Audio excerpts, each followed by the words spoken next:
Oh, Salvador, handa ka na ba para sa ating gamutan? Opo, Lolo Jose. Naihanda ko na rin po yung mga kagamitan natin. Mga halamang gamot na maaari natin gamitin. Ay, mabuti kung ganon. O tayo na, at baka tanghaliin tayo. Tsak na, marami ang magpapagamot sa atin sa kabilang baryo. Sige po, Lolo. Ako na ang bahala magdala ng mga kagamitan natin. Tumungo sina Lolo Jose at Salvador sa kabilang baryo. Noong naroon na sila, sinimulan agad nila ang kanilang panggagamot. Marami ang nakapila para magbakasakaling malunasan ang kanilang mga karamdaman. At ang bawat isa sa mga pasyente ay may mga malalang sakit na espiritual. Salvador, akin na nga yung mga kagamitan sa pagtatawas. Ito na po, Lolo. Ako na po maglalagay ng planggana rito. Sandali lang po.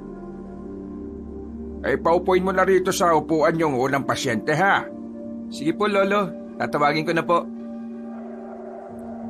Tinawag ni Salvador ang naunang pasyente na nakapila. Pagkaupo pa lang ng pasyente, nangisay ito at nagsimulang manlisik ang kanyang mga mata. Alam agad na matanda na sinasapian yon, kaya hindi na siya gumamit pa ng tawas. Umusal na lang si Lolo Jose ng orasyon para matawag ang elementong nakasapi sa kanya. Sino ka? Anong dahilan mo para sapian nito? Sagot! Ayaw po magsalita ah. Sige, tingnan natin kung ano magagawa mo. Sige, Salvador. Subukan mong ipitan ng dignum anghang ang daliri ng taong ito. Tingnan lang natin kung hindi manggalaiti ang elementong nasa loob ng katawan niya. Ito na po, Lolo Jose. Ngayon, sabi mo sa amin kung sino ka at kung anong pakay mo sa taong ito. Ayaw mo pa rin magsalita ah. Anong gagawin natin ngayon dito, Lolo? Alam mo na kung anong manararapat dyan. Sunugin ang elementong yan at nang hindi na makapanakit pa ng iba. Diyos ng anihan. Diyos na pumupugot ng ulo ng ibang Diyos na kinatatakutan ni Lucifer. Puksain ang masamang elemento dito. Puksain ang masamang elementong ito. Umihip ng isang beses si Salvador sa kanyang daliri. Nagsimula nang magwala ang pasyente. Nagmakaawa siyang huwag gagawin kung anumang binabalak ni Salvador sa kanya. Ngunit hindi siya pinakinggan ng alalay ni Lolo Jose.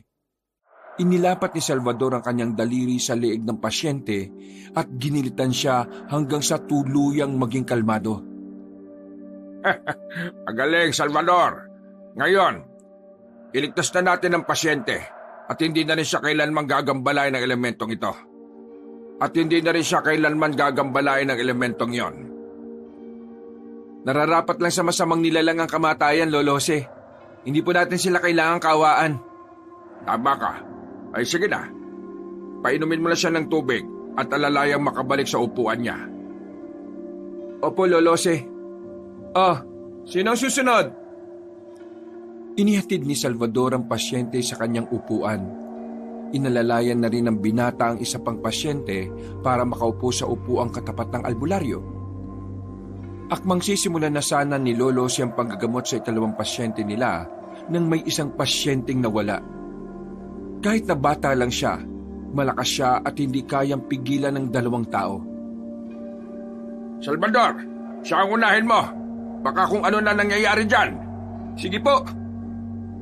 Mga kapatid, tulungan niyo ako. At nang maiupo natin yan dito. Pasensya na. Kahit na ikaw sana ang susunod sa pila kailangan natin siyang unahin ha. Sige na, Salvador. Malamang kung hindi isang demonyong nakasapi dyan baka isang aswang ang gumagambala sa kanya. Tulong naman sige, akayin natin para makaupo siya sa upuan. Pagkaupo ng pasyente, tumawa ito ng malakas. Nagsimula na rin itong umangil at animoy mabangis na hayop. Itinuturo nito ang albularyo habang nagsasalita ng kung ano. Ikaw, Jose! Tagal ko nang gusto na makaharap ka. Darating ang araw at magkikita rin tayo. Sino ka? Ano ang pakay mo sa katawang ito? Lumaya mo siya at huwag mo na siyang gambalain pa. Huwag mo akong utusan. Kukunin ko ang katawang ito sa ayaw at sa gusto mo. Hindi ako papayag. Magkakamatayan muna tayo. Hindi mo ako kaya, Jose. Kapag nakompleto ko ng ritual, pupulbusin kita. Anong ritual ang sinasabi mo? Sa oras na hindi mo pakawalan ng batang ito, susulugin kita at hihilain patungo sa impyerno. Sige, gawin mo. Tingnan natin kung hanggang saan nakakayaan mo. Ganon. Matitikman mo ang bagsik namin. Salvador, ikaw na muna gumawa. Masusunod po. Diyos na ano yan? Diyos na... Uy! Huwag ka umalis! Bumalik ka dito! Nagulat sina Lolo si at Salvador dahil sa ginawa ng bata. Mabilis itong tumakbo paalis at hindi na lumingon pa. Maging ang ibang pasyente ay nagtaka sa kung ano man ang nangyari. Hayaan na lang natin siya. Hindi na rin magagawa ng aswang na yun ang gambalayan ng bata. Ako nang bahala ron. Ano pong gagawin nyo? Malalaman mo rin sa susunod.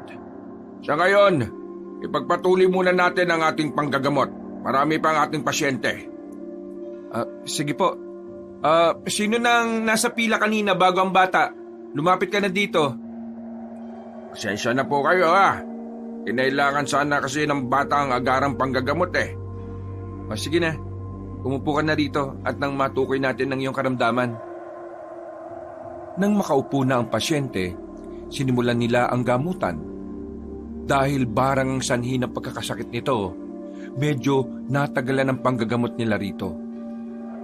Bunsod ng may katagalan ng gamutan nila, inabot na ng gabi sina Lolo si at Salvador. Ganun pa man, minabuti pa rin nila ang umuwi sa kanilang baryo at doon na magpahinga. Saan po kayo nagpunta yung batang yun, no? Hindi ko alam. Ewan ko nga ba kung bakit tumakbo siya. Malamang kontrolado na talaga ng aswang ang kanyang katawan. Pero paano po kung may masamang mangyari sa kanya, Lolo Jose? Walang masamang mangyayari sa kanya. Tininggal po ko ang aswang nung tumakbo siya. Paniguradong itinigil na rin niya ang pangangambala sa bata. Kaya pala, kampante po kayo, ha? Oo. Alam mo naman, kailangan din nating magkaroon ng alas laban sa mga masasamang nilalang. Kaya ikaw, dapat alam mo kung ano ang dapat mong gamitin sa bawat pagkakataon, ha? Opo, tatandaan ko pong sinabi nyo. Ay mabuti naman. O sige na, bilisan natin ang paglalakad at nang makauwi na tayo. Sa bahay ka na matulog at bukas ka na umuwi, ha? Sige po, Lolo Jose. Kung yan ang gusto nyo, yan ang susundin ko. Ay, siya nga pala. Wala bang mga balita patungkol sa mga pananalasa ng aswang o kung ano man dito sa bayan natin? Wala naman po. Bakit nyo po naitanong, Lolo? Ilang gabi na kasi akong nananaginip eh.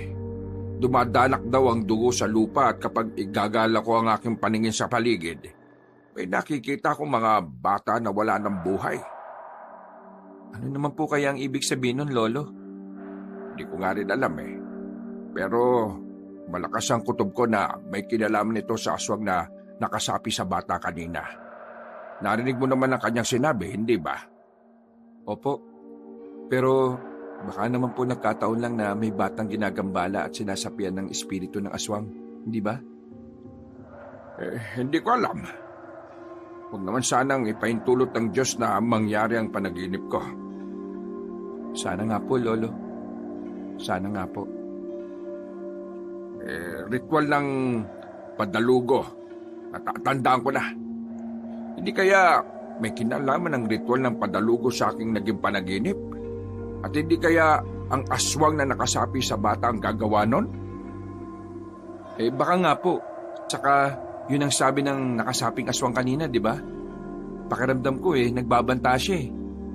Kung ganon, kailangan natin maganda. Hindi natin alam kung kailan mananalasa ang mga aswang dito sa kanayunan. Opo. Ngunit ano naman ang gagawin natin kung aatake sila rito sa atin? Ano pa nga ba? Di labanan natin sila. Hindi ako papayag na may masaktan sa ating kababayan dahil lang sa pansarili nilang interes. Dahil sa haba ng kanilang pag-uusap, hindi nila namalayang nakarating na sila sa kanilang baryo. Magpapatuloy na sana sila sa kanilang paglalakad nang biglang natigilan si Lolo Jose. Sandali. May nararamdaman akong ibang presensya sa paligid. Ano po bang ibig niyo sabihin, Lo? May nakabang sa atin dito.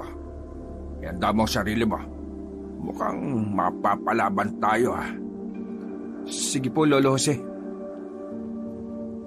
Hinugot nilang dalawa ang kanilang itak at nagpatuloy sa pagbaybay ng daan. Makaraan ng ilang minuto, nakarinig sila ng pag-angil. Sinipat nila ang bandang unahan at nakita nila ang isang malaking aso na nakatayo roon. Nasabi ko na nga ba aswang yan. Ano pong gagawin natin? Patayin na lang kaya natin siya gamit ang orasyon? Wag. Kailangan malaman natin kung anong pakay niya. Kapag lumaban siya, gamitan muna natin ang pisikal na abilidad. Kapag hindi kaya, alam mo na kung anong dapat natin gawin. Sige po, Lolo Jose. Ako na po maunang maglakad. At baka biglang sumugod yan O siya, tayo na. Huwag mong ililis sa mga mata mo dyan sa aswang na yan. Ako naman ang magbabantay rito sa likuran. Umusad ng dalawa hanggang sa ilang dipa na lang ang kanilang layo sa aswang. Umangil ang nilalang at mas naging mabalasik ang kanyang muka. Sa isang pagkisap ng mga mata ni na Lolo Jose, umatake siya sa kanilang dalawa. Lolo, ako na pong bahala. Kaya ko na po ito. Hindi, tutulong ako. Kailangan mapatay natin ang aswang na yan. Baka nga ibang inaabangan niya. At nagkataon lang na nandito tayo. Sige po, pero mag-iingat kayo. Oo na. Ayan na siya. Umilag ka, Salvador. Naging mabilis ang pagsugod ng aswang kay Salvador. Agad naman siyang nakaiwas sa pag-atake ng aswang. Kaya dumiretso ang nilalang sa matandang albularyo. Hindi naman natinag si Lolo Jose at nilabanan niya ang aswang gamit ang kanilang itak. Iniisip mo bang hindi kita kaya dahil matanda na ako? Nagkakamali ka. Ang dapat sa mga kagaya mo, mamatay! Ang galing! Hindi ko akalaing mahusay pala kayo sa pagkikipaglaban. Aba, hindi mo lang alam. Ako ang pinakamabagsik na manunugis sa mga aswang noon, nung kabataan ko. Iba ka talaga, Lolo Jose. Ang tindi mo. Ilang beses na nataga ni Lolo Jose ang aswang. Dahil kargado ng dasal ang kanyang itak, mabilis na humina ang nilalang hanggang sa tuluyan na itong nabuhal sa lupa. Agad ding nilapitan ni Salvador ang aswang at inabangan ang muling pagtayo nito. Tuluyan mo na ang aswang na yan, Salvador. Kapag hinayaan natin siyang mabuhay, ay gaganti pa yan. Pero kawawa naman siya, Lolo. Huwag kang maawa dyan. Kung pababayaan natin siya, tiyak na tayo ang magiging kawawa. Sige na, pukutan mo ng ulang aswang. Ayoko po. Kayo na lang, Lolo Jose. Ay nako, hindi pa nga talaga buo ang loob mo. O sige na, ako nang gagawa. Pupugutan na sana ni Lolo Jose ang aswang, ngunit gumalaw ang nilalang at sinubukan pa niyang tumayo. Naging alerto naman si Salvador at agad na sinipa sa tiyan ng aswang. Naging rason ito para mabuwal ulit siya. Susubukan mo pang manlaban, Pupugutan na kita ng ulo. Walang karapatan ng mga kagaya mo na mabuhay rito. Sige na po, baka manlaban ulit yan. Nga pala, ay teka, atulang ko nito na kamatayan. Iniangat ni Lolo siyang kamay niya na may hawak na itak saka walang pagdadalawang isip na tinaga sa leeg ng aswang. Inundayan niya ito ng pagtaga hanggang sa tuluyang humiwalay ang ulo ng nilalang sa kanyang katawan. Iba ka talaga, Lolo Jose. Alain mo yon? Dati ka rin palang berdugo ng mga aswang. Abay, oo naman. Kaya walang palag sa akin ng mga yan Madali silang talunin. Ang kailangan mo lang, lakas ng loob. Pasensya na po, Lolo May daga pa kasi ako sa dibdib kapag sa usaping patayan Ayos lang kung paggilit ng espiritu pero kung katawan na mismo ng buhay na nilalang, hindi ko pa kaya Wag mo nang intindihin pa yan, Salvador. Masasanay ka rin. Ganyan talaga sa umpisa. Sana nga po, Lolo Jose. Gusto ko rin po kasing maging katulad ninyo. Gusto kong maging manunugis din ng aswang at tumulong sa mga tao. Darating ka rin dyan, Salvador. Huwag mong pangunahan ng tadhana. Ang lahat ng pangyayari at mangyayari sa atin nakaguhit na sa mga bituin. Parehong napatingala sina Lolo Jose at Salvador. Napatingin sila sa mga bituin. Dahil sa kanilang ginawa, napagtanto nilang kailangan na pala nilang makauwi. Bunsod nito, nagsimula silang maglakad at iniwan na roon ang bangkay ng aswang. Lolo Jose, paano kung matuklasan ng ibang aswang ang ginawa natin? Baka hanapin nila tayo't patayin. Huwag ka matakot. Maganda na lang tayo. Hindi naman nila tayo kaya di ba? Sa bagay, alam ko naman na hindi niyo ako pababayaan. Ayoko naman. Sa lahat ng aking estudyante, ikaw ang pinakapaborito ko. Paano po? Ako lang naman po ang estudyante niyo Hindi po ba? Oo nga pala. Ay nako, iba na talaga kapag tumatanda. Nagiging malilimutin na. Basta, gusto kong dumating ang araw, magiging isa kang mahusay na albularyo. At mapapantayan ko na ang kakayahan ninyo. Mali. Mahihigitan mo pa ako. Panatiliin mo na lamang na nakaapak ang iyong mga paa sa lupa, ha? Pagpapakumbaba ang isa sa pinaka-importante sa lahat. Opo, Lolo Jose. Maraming salamat po sa lahat. Ay, walang anuman, Salvador. Noong makarating na sila sa bahay ni Lolo Jose, naglatag na agad sila ng banig. Bago sila tuluyang magpahinga, umusal muna sila ng pambakod sa kanilang sarili para hindi sila magawang atakihin ng mga masasamang nilalang kapag sila'y tulog na. Kinaumagahan, maaga silang nabulabog dahil sa mga ingay sa labas ng bahay ni Lolo Jose. Sino kayong gumagawa ng ingay na yan, Salvador? Tingnan mo nga. Sandali lang po at sisilipin ko sa bintana. Sige, bumalik ka kagad dito ha. Mukhang maraming tao Teka po at aalamin ko. Ano, may mga tao nga dyan? Parang mga may problema sila. Ano kaya nangyari? Halika, harapin natin sila. Sige po, mauna na kayo at sa likuran lang ninyo ako. Bumaba sa bahay si Lolo Jose at Salvador. Noong naroon na sila, lumapit agad sa kanila ang mga tao. Napag-alaman ng dalawa na ang pumunta roon ay ang kamag-anak ng batang binulabog ng aswang. Hindi kasi nakauwi ang bata magmula noong tumakbo ito palayo. Huwag kayo mag-alala. Hanapin natin siya. Hindi naman siya siguro nakakalayo rito. Oo nga po, pangako po, ako mismo maghahanap sa bata. At kapag nakita ko, ipagbibigay alam ko po kagad sa inyo. Sige na, umuwi na kayo at subukan ninyo ring hanapin sa paligid. Baka nandyan lang yan sa tabi-tabi. Oo nga po mga kasama, puntahan na rin ninyo yung mga kaibigan niya. Baka kasi nawili lang yun sa pakikipaglaro. Sumang-ayon ng mga tao sa itinuran nilang dalawa. Nagpasalamat sila kina Lolo Jose at nagpasyang umalis para bumalik sa kanilang baryo. Kinanaw na lang sila ng dalawa habang papalayo. Salvador, subukan mo hanapin ang bata, ha? Mas maigi kung tulungan natin sila. Huwag na po kayong tumulong, Lolo Jose. Ako na pong bahala. Diyos ko, huwag na ba sanang mangyari ang masamang kutob ko? Ano po bang ibig niyong sabihin? Malakas kasi ang hinala kong tuluyan na siyang kinuha ng mga aswang. Diyos ko, kailangan kong gumalaw kagad ng mahanap siya. Malamang konektado rin po ito sa naging panaginip niyo.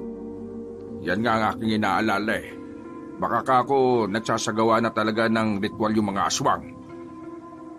Ano naman po yung posibleng rason niya ng pagsasagawa ng padalugo?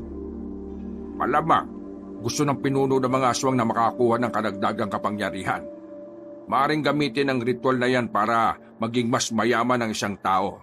O kung hindi man mas maging kilala. Pero hindi po ba gawain sa kaliwa ang ritual na yan? Oo. Kaya nga hindi madali yan at kailangan ng alay. Malamang, mga bata ang napili ng aswang. Di maaari. Kailangan natin mapigilan ng pinuno ng mga aswang.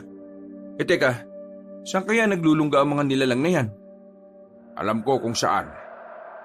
Pero bago tayo gumalaw, hanapin muna natin yung batang nawawala. Sana makita mo at nang hindi na lumala pa ang sitwasyon. Opo, Lolo Jose. Ngayon din mismo, aalis ako para hagilapin ang bata. Pumasok ulit silang dalawa sa bahay ng albularyo. Nang naroon na sila, inihanda ni Salvador ang kanyang kagabitan. Habang nililikpit niya ang kanyang mga gamit, Mag-iingat ka, Salvador, ha? Kung may problema, bumalik ka kagad dito sa bahay. "Opo, Lolo Jose, babalik din ako kagad rito sa susunod na araw." Mabuti kung ganon. Sige na, patnubayan ka nawa ng Diyos sa iyong pag-alis. "Salamat po, Lolo Jose. Sige po, mauna na po ako." Sige, ingat. Huwag mo rin kalilimutan ng mga itinuro ko sa iyo, ha? "Opo." Nang makababa si Salvador sa bahay ni Lolo Jose, tinanaw na lang siya ng matanda. Hindi rin naiwasan ni Lolo Jose ang makaramdam ng kakaiba habang pinagmamasdan ng kanyang estudyante. Pakiramdam niya, may masamang mangyayari. Kaya nagdasal siya ng taimtim para gabayan si Salvador ng mga espiritu at maging ng kanilang mga kaibigang elemento. Dahil mag-isa na lang siya sa kanilang bahay, minabuti ni Lolo Jose na abalahin ang kanyang sarili sa pag-asikaso ng mga tanim niyang gulay. Nasa kalagitnaan siya ng pagbubunot ng damo nang makarinig siya ng yabag na papalapit sa kanya. Magandang araw po. Ako nga pala si Locusta. Ay, magandang araw naman. Ano ang sadya natin? Maaari bang makaingin ng tubig na inumin? Nauuhaw kasi ako eh. Pwede ba? Ay, oo naman. Para yun lang eh. Halika sa loob ng bahay. Baka nagugutom ka rin. May nilagang kamote pa ako ron. Dito na lamang ako. Maghihintay na lang ako dito. Pasensya na't uhaw kasi ako eh. Ay, siya sige. Dumito ka lang at kukuha ko ng tubig saka nilagang kamote. Maraming salamat. Nang makapasok si Lolo Jose sa kusina, agad siyang kumuha ng tubig sa kanilagang kamote. Sinubukan pa niyang silipin ang ali sa labas at nang makita niyang lumilinga-linga sa paligid, kinutuban siya sa hindi malamang dahilan. Ganun pa man, nagpasya siyang maglakad palabas para ibigay sa ali ang tubig at nilagang kamote. Salamat. Kahit papano mapapawi rin ang gutom at uhaw na nararamdaman ko. Ay, siya nga pala. Nakita na ba tayo? Saan ka pala nakatira? Hindi pa. Bakit niyo naman naitanong sa akin yan? Wala. Para kasing nakita na kita eh. Ay, sige na. Ubusin mo muna yung kamote at inumin mo na yung tubig. Ang sarap nito ah. Teka, mag-isa ka lang ba rito? Oo. Wala ba kayong asawa at mga anak? Wala. Matagal na silang patay at magmula nun, hindi na ako nag-asawang muli. Ay, pasensya na. Ayos lang. Ay, teka. Baka gusto mo pa ng kamote, ha? Ay nako, busog na ako. Salamat at nawala ang uhaw sa kagutom ko. Ay, walang anuman. Basta kailangan ng tulong ng aking kapwa. Handa ako palagi. Ay, teka. Mauna na ho ako. May pupuntahan pa kasi ako eh. Ay, sige. Mag-iingat ka. Habang naglalakad palayo ang ali, pinagmasdan siya ni Lolo Jose. Napakamot noo ang matanda at pakiramdam niya may mali roon.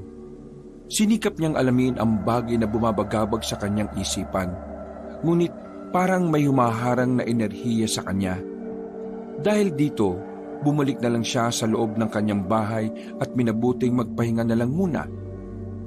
Tuluyan na rin siyang nakatulog at gabi na noong siya'y maalimpungatan dahil sa mga pagkatok. Lolo Jose, nandito na po ako. Ay, pumasok ka, Salvador. Bukas yan. Sige po, Lolo Jose. Papasok na lang po ako.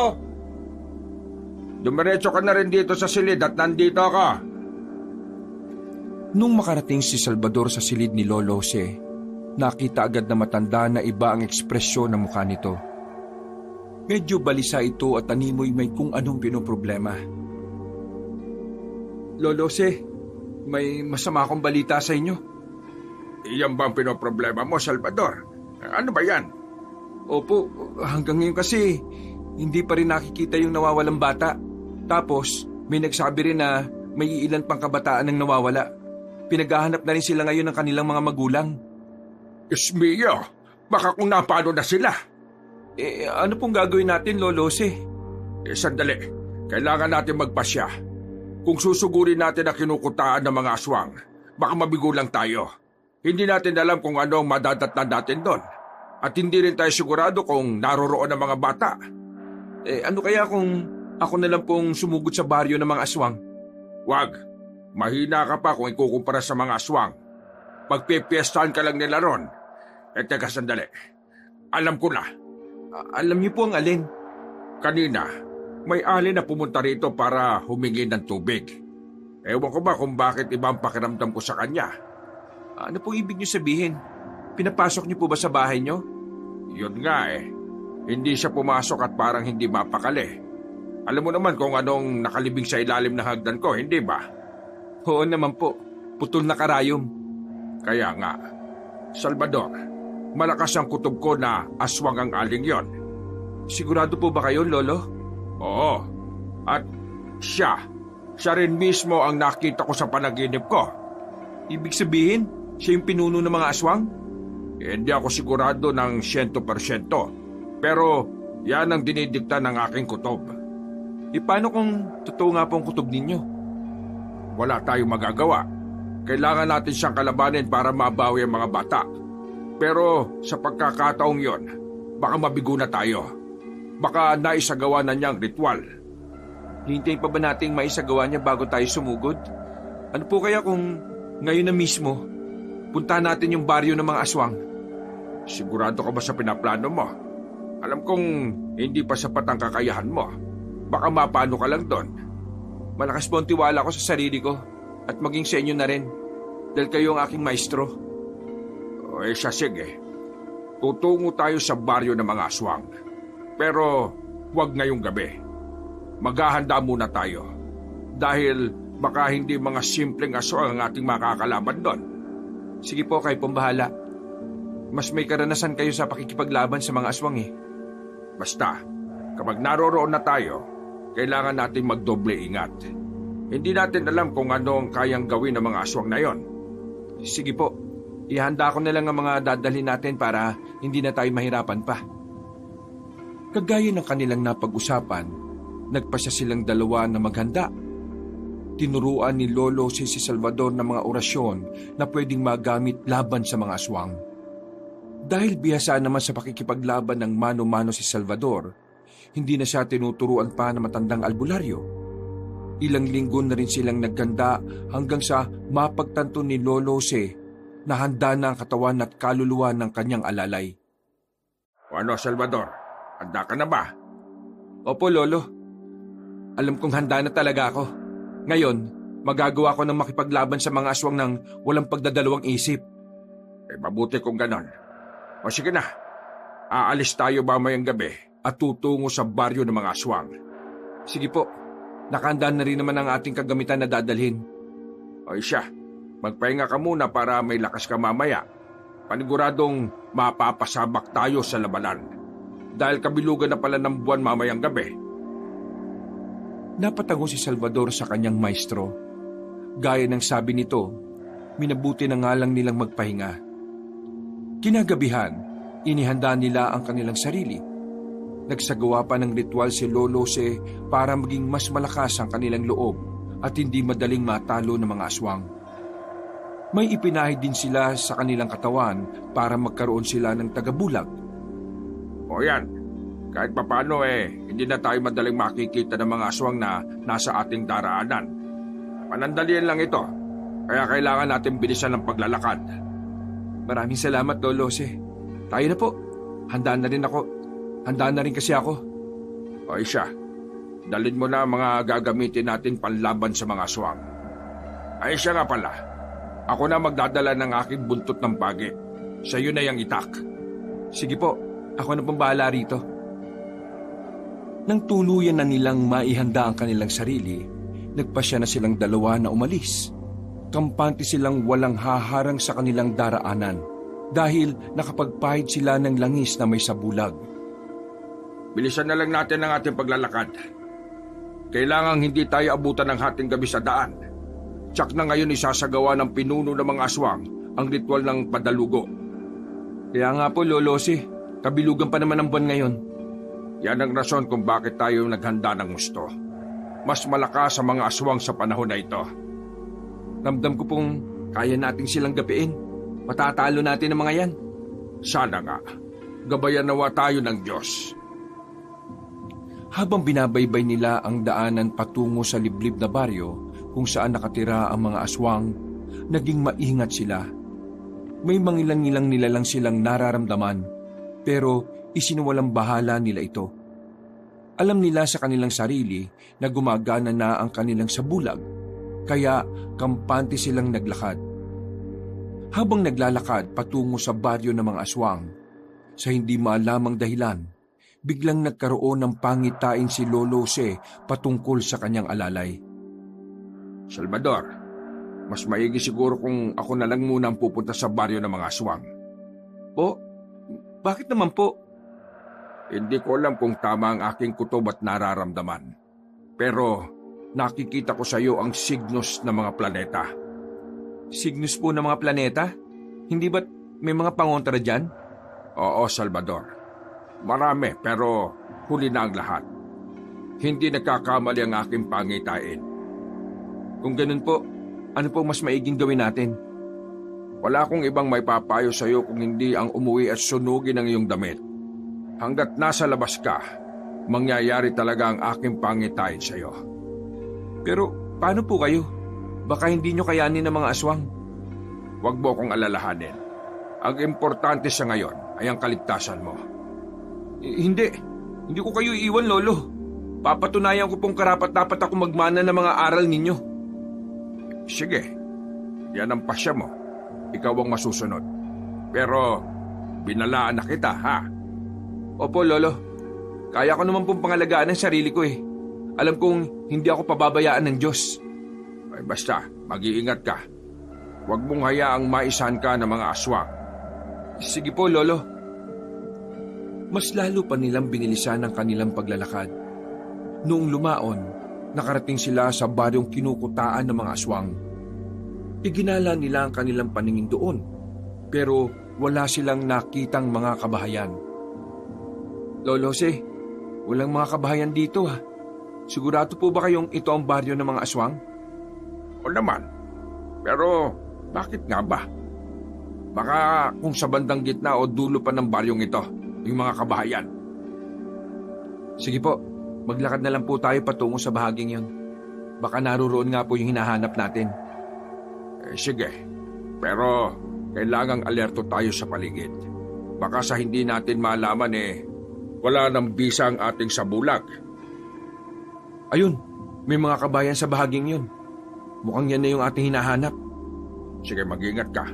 Kailangan hindi tayo makita ng mga aswang. Mabubuligyaso ang ating plano kung nagkataon. Lumapit sila sa kabahayang yon at napagtanto nilang dalawa na may ginaganap ng piging doon. Abala ang lahat ng naroroon at ang bawat isa merong nakatokang gawain. Abala sila. Mas madali sa atin ang makapasok ngayon. Sige po, kailangan magawa nating iligtas sa mga bata kung talagang bihag sila ng mga aswang.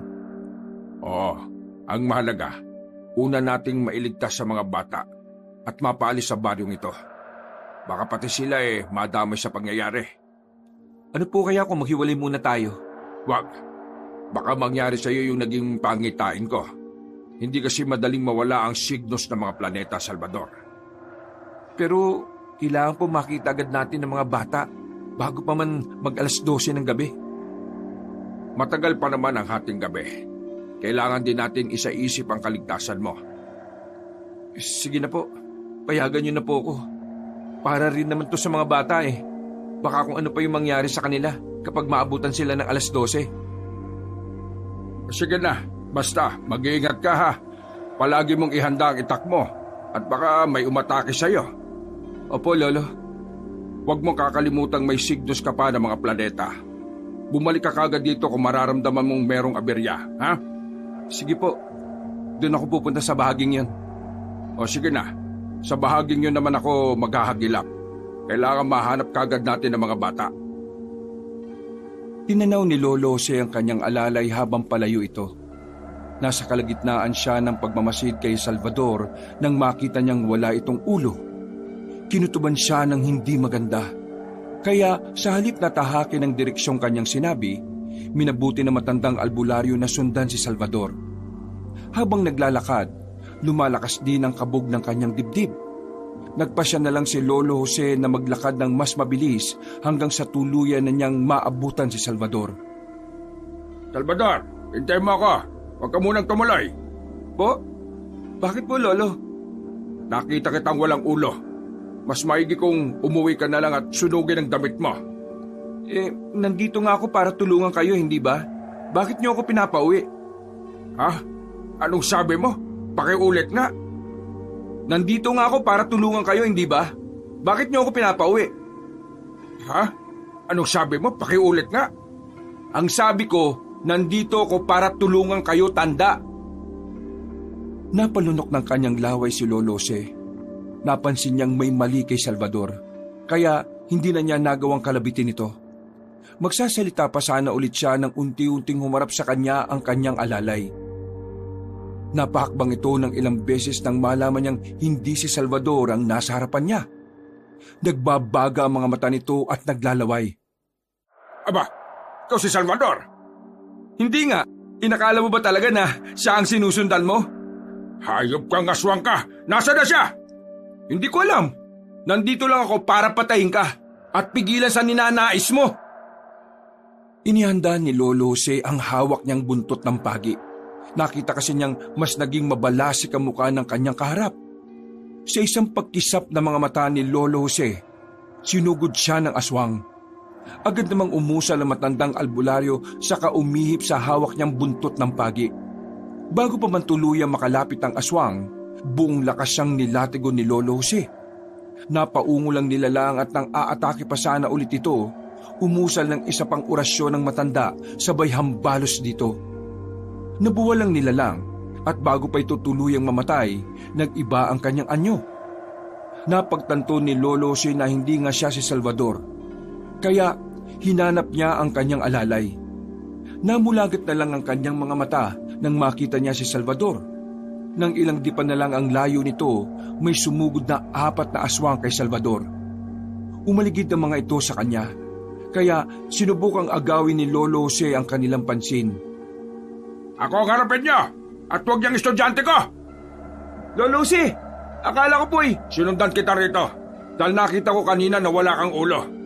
Paniguradong mangyayari na kung ano man ang kapalarang nakaamba sa'yo. Kung gayon, mamamatay akong lumalaban, Lolo. Hindi ka mamamatay. May liligtas kita. Mag-ingat ka lang at tatagan mo ang loob mo. Bahala na, basta hindi kita iiwan dito, Lolo. Dito lang ako para tulungan ka. Napaangil ang mga aswang at ang dalawa sa kanila ay sumugod kay Lolo Jose. Umatake naman ang natitirang dalawa kay Salvador.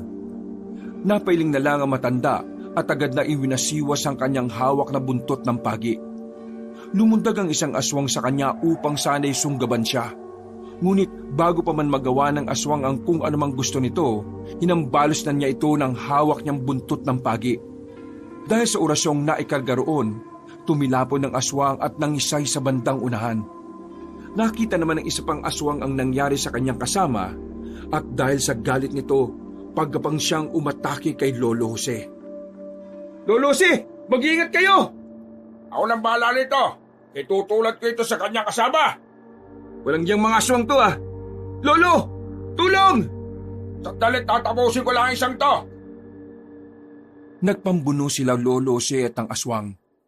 Kahit pa na matanda na ang albularyo, hindi siya nagpatalo sa aswang.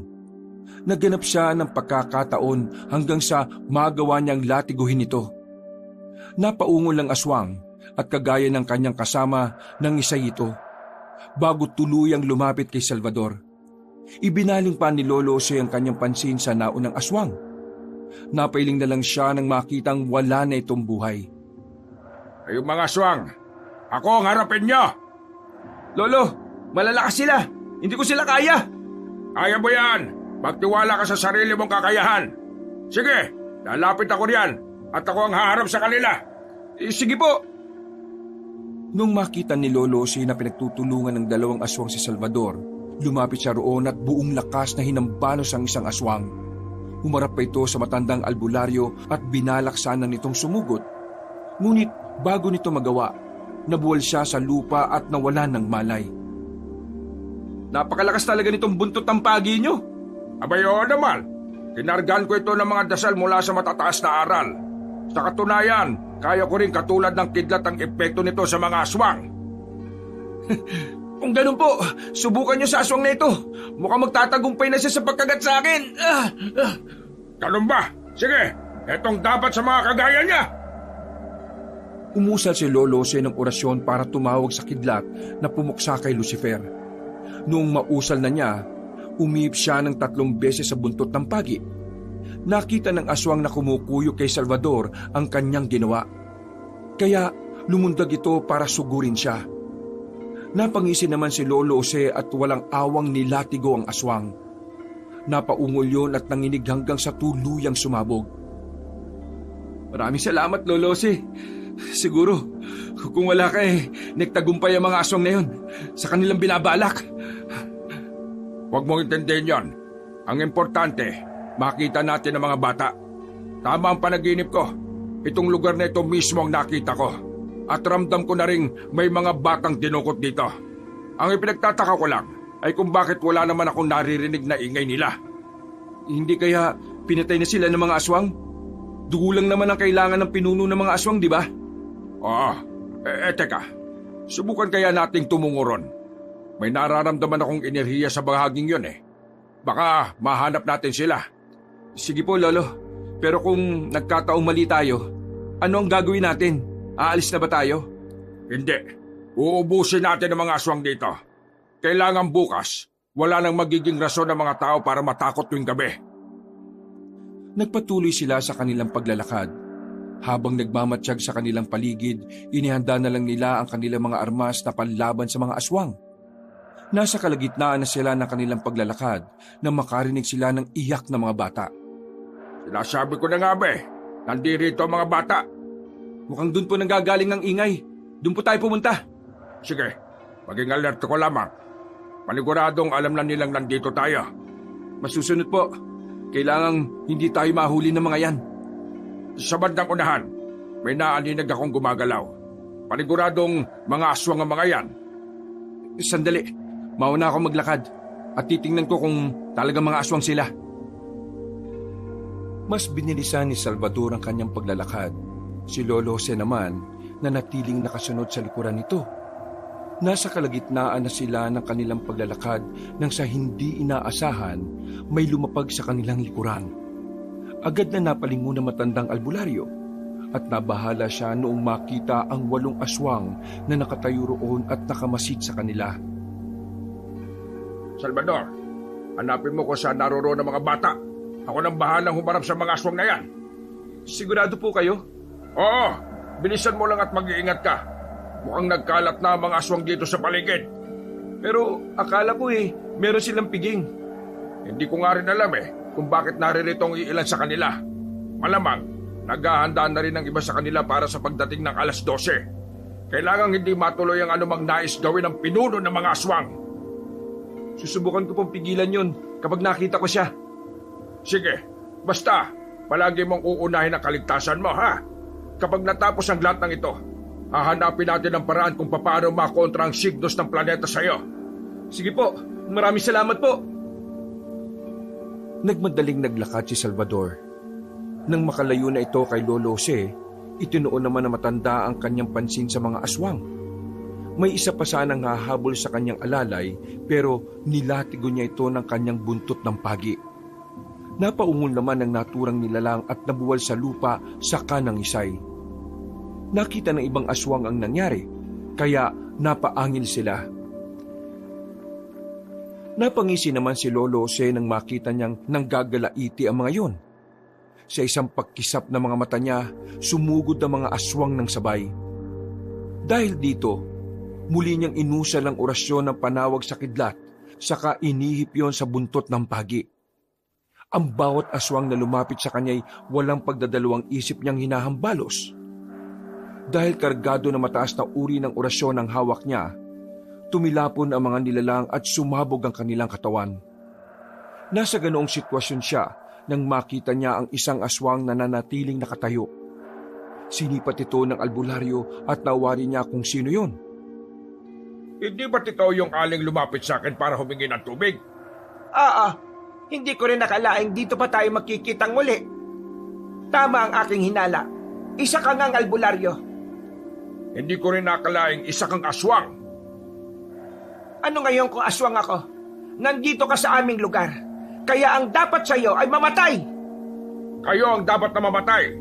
Ang lakas ng loob mong pumunta sa baryo namin. Anong ginawa mo roon? Naghanap ng magiging biktima? Wala ka na ron. Kung ano man ang pakay ko, ay wala ka ng pakialam. May pakialam ako dahil kanayon kong binibiktima ninyo. At kung hindi ako nagkakamali, ikaw ang pinuno ng mga aswang dito. Pinuno? Paano mo naman nasabi? Nahihibang ka na ba? Alam kong ikaw, ilang beses na kitang nakita sa aking panaginip. Kaya humanda ka sa akin. Ikaw ang kailangang humanda. Hindi mo alam kung ano ang kaya kong gawin. Kaya mong gawin? Hindi ba't kaya ka nandudukot ng mga bata para may magamit ka sa ritual mo? Anong ritual ang pinagsasabi mo riyan? Ilang beses kong nakita sa mga panaginip ko ang pagsasagawa mo ng padalugo. Hindi ko alam kung ano ang pinagsasabi mo. Ano, magdidiskusyon na lang ba tayo? Sumugod ka rito at nang malaman mo kung anong hinahanap mo. Ikaw ang sumugod dito kung talaga matapang ka. Pagsisisihan mong nakarating ka rito. O ano na, sumugod ka sa akin. Tingnan natin kung hanggang saan ang kakayahan mo. Anong susugod sa'yo? Nahihibang ka na talaga, matanda ka. Mga kasama, patayin ninyo ang albularyong ito. Nagkakamali siya ng pinasok. Sige, dalhin mo ang lahat ng alagad mo rito. Tingnan natin kung anong magagawa ninyo. Sugo ng dilim, laban sa alagad ng liwanag. Sumenya si Locusta at sa isang pagkisap ng mga mata ni Lolo Jose, may narinig siyang mga yabag. Iginala niya ang kanyang paningin sa paligid at nakita ang maraming nagbabagang mga mata. Sila ang harapin mo kung suswertein ka at makaligtas sa kanila. At saka tayo magtutos na dalawa. Sinisiguro ko sa iyo na magagawa kong ubusin ang mga ito. Isang latigo lang sila sa buntot ng pagi ko. Talaga, tingnan na lang natin. Anong ibig mo sabihin? Hindi sumagot si Locusta. Itinaas nito ang kanyang isang kamay at ilang sandali lang nakarinig si Lolo Jose ng pagaspas ng pakpak. May naaninag siyang lumilipad sa itaas, kaya inihanda na niya ang kanyang sarili. Subalit sa isang pagkisap ng kanyang mga mata, sumugod sa kanya ang aswang na nasa anyong ibon. Lalatigoy na sana niya ito, ngunit bago pa man niya magawa ang kanyang binabalak, dinagit na ng aswang ang kanyang buntot ng pagi. Bumaytaas ang aswang hanggang sa halos hindi na marinig ni Lolo Jose ang pagaspas ng mga pakpak nito. Walang ano-ano, may narinig siyang pagsabog at may nakita siyang mabilis na liwanag na kawangis ng kidlat. Ngayon, magagawa mo pa bang lumaban? Wala ka ng armas. Umaasa ka lang naman siguro sa buntot ng pagi mo. Mautak ka, pero malas na lang ng kasama mong dumagit sa buntot ng pagi ko. Sumabog siya dahil sa lakas ng enerhiyang nagmumula roon. Wala akong pakialam. Ang mahalaga, wala ka nang magagamit na armas. At malamang, mawawalan na rin ng puwersa ang iyong buntot ng pagi. Diyan ka nagkakamali. Salita ng Diyos ang panlamang ko at maging ang aking pananalig sa Kanya. Ha! Tingnan na lang natin. Mga kasama, kayo na ang bahala sa matandang ito. Malapit ang maghating gabi. Kailangan kong may sagawa ang padalugo. Diyan ka na, tanda! Saan ka pupunta? Huwag kang maging duwag! Diyan ka na at sana'y makaligtas ka sa kanila! Pagkawika ni Locusta, mabilis siyang umalis nang hindi na lumilingon pa kay Lolo Jose. Ninaisa na matandang albularyo na sundan yon, ngunit biglang humakbang ang mga aswang para lumapit sa kanya. Umaligid sila sa kanya at ang bawat isa sa kanila'y humanda sa pag-atake. Ano ba hinihintay nyo? Sumugod na kayo! Huwag mong madali na kamatayan mo, tanda! Wala na akong panlaban sa inyo. Mano-mano ko kayong lalabanan. Nagkakamali ka ng pinuntahang lugar. Bukas, boto na lang ang matitira sa iyo. Kayo ang nagkakamali na inagrabyado. hindi sana ninyo pinakailaman ng mga bata sa lugar namin. Wala ka nang magagawa. Hindi mo na mapipigilan ang pagkakaroon namin ng lakas. Kapag nagtagumpay ang ritual na pinunong Locusta, mas magiging malakas ang aming angkan. Hindi ako natatakot sa inyo. Kasangga ko ang Diyos sa labang ito. Diyos! Hindi totoo ang Diyos. Kung may totoo man, kaming mga aswang yon. Nasarapan mo na kami, ha? Pagsisisihan mo ang binitiwa mong salita. Kapag nagtagumpay ang padalugo at kinasiyan ng mga demonyo si Pinunong Locusta, pupulbusin niya ang lahat ng magiging banta sa hangadin niya. Puro kasatsat. Sumugod na kayo sa akin at nang malaman na natin. Sige, kasama ka. Paulakan natin ang hiling ng matandang ito. Napatawa pa ang ilang aswang. Noon din umatake ang mga aswang. Napakuyom naman ng kanyang kamay si Lolo Jose at inabangan kung sino sa mga nilalang ang mauunang lumapit sa kanya. Huwag kayo magignuwag. Walang laban sa atin na matandang yan. Tignan na lang natin. Ala, ali, pagom, ikudares, igosum, Santiago, igosum! Kahit na naman gawin mo, baliwala yan. Tignan natin. Sige, sino mauna sa inyo? Lapit! Napatawa ang ilang mga aswang. Humakbang ang dalawa sa mga yon at mabilis na umatake kay Lolo Jose. Hindi naman natinag ang dalawa at walang pagdadalawang isip na sinuntok ang isa sa dibdib. Napaungol siya at nabali ang tadyang nito. Sumugod din ang isa, kaya agad na sinuntok siya ng matandang albularyo sa panga. Tumilapon siya sa mga kasama niya, kaya napaatras sa mga yon. Ano? Masakit ba ang panuntok ni Santiago de Galicia? Ulang pa yan. Ngayon, sino sa inyo susunod? Ay, kayo nga ba't? Sumugod kayo. Huwag niyang bigyan ng pagkakataon na masuntok kayo niyan. Hali kayo! Maaaring matalo niyo ako sa lakas at liksi. Sinisigurado ko sa inyo na hindi niyo kaya ang karunungang pinanghahawakan ko.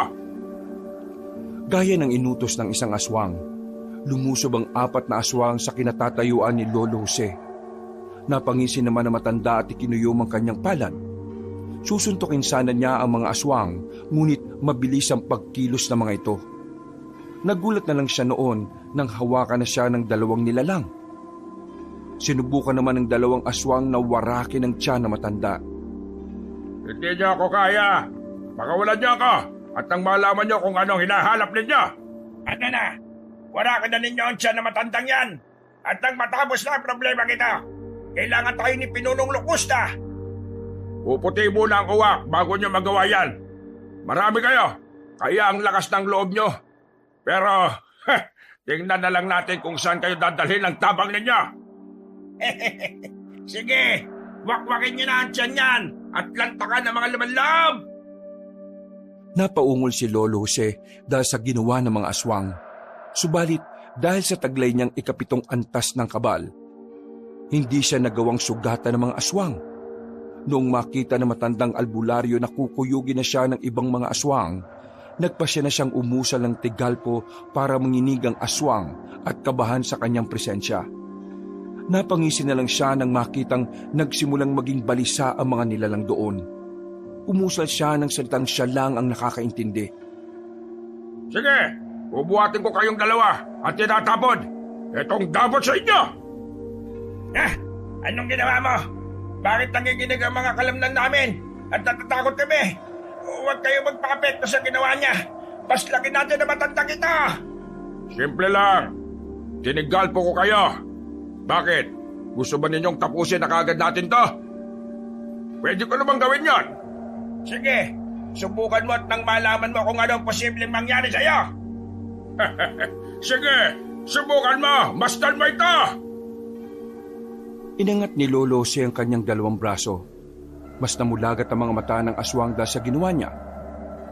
Hindi nila aakalaing ganoong kalakas ang isang matandang albularyo. Tuluyan siyang kinuyog ng mga aswang. Ngunit ginamit niya ang katawan ng 2 nilalang at ibinagsak ito sa kanila. Nung magawa niya yon, lumundag ang lahat ng aswang na hindi nabagsakan at dinumog nila ito. Naging rason ito para mabuwal si Lolo Jose. Kahit anong gawin ninyo, hindi niyo ako kaya. Kayong nararapat na ubusin. Malas lang talaga ninyo at ako ang inyong nakaharap. Ikaw ang malas, tanda. Hindi ka man namin masugatan. Magagawa ka pa rin namin patayin sa ibang paraan. At inakala mo bang papayag ako?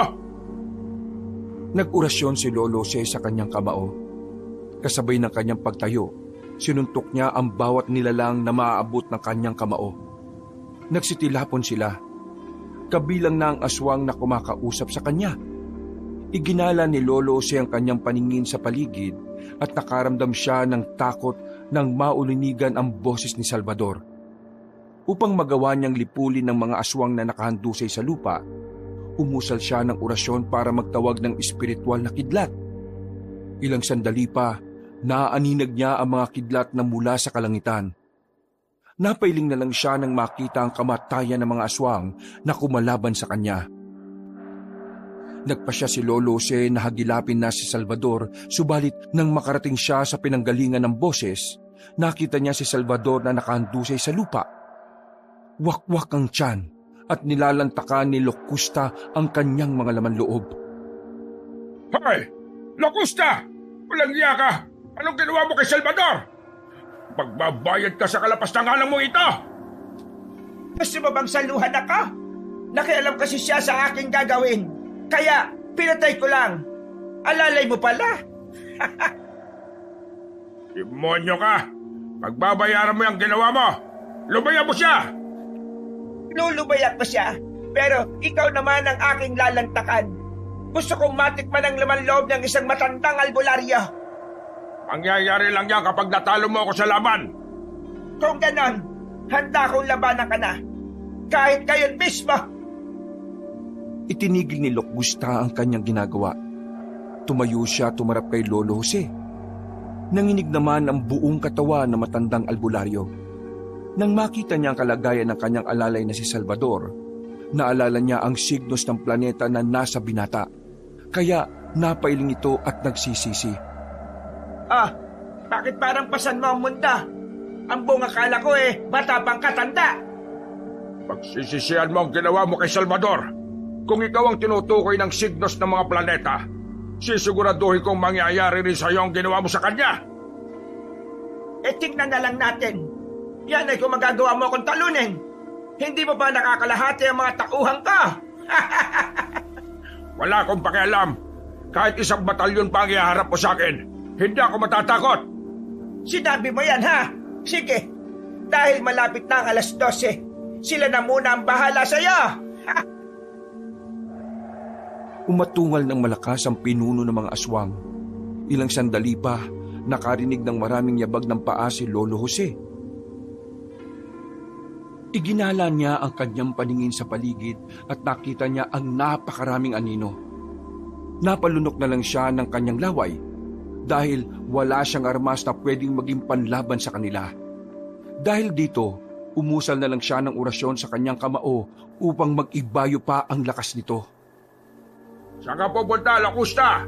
Ikaw palang duwag sa ating dalawa. Huwag mong takasan ang labang ito. Aalis ako para isagawa ang padalugo. Bakit? Pipigilan mo ako? Hindi ka magtatagumpay sa gusto mo. Bago mangyari yan, papatayin muna kita.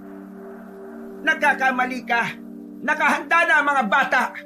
Nakalambitin na sila at sasahuri ko na ang kanilang dugo kung nagkataon. Magsisisi ka kung idadamay mo mga bata sa kahimangan mo. Hindi mo lang alam kung ano magiging epekto ng ritual mo. Wala akong pakialam. Diyan ka na!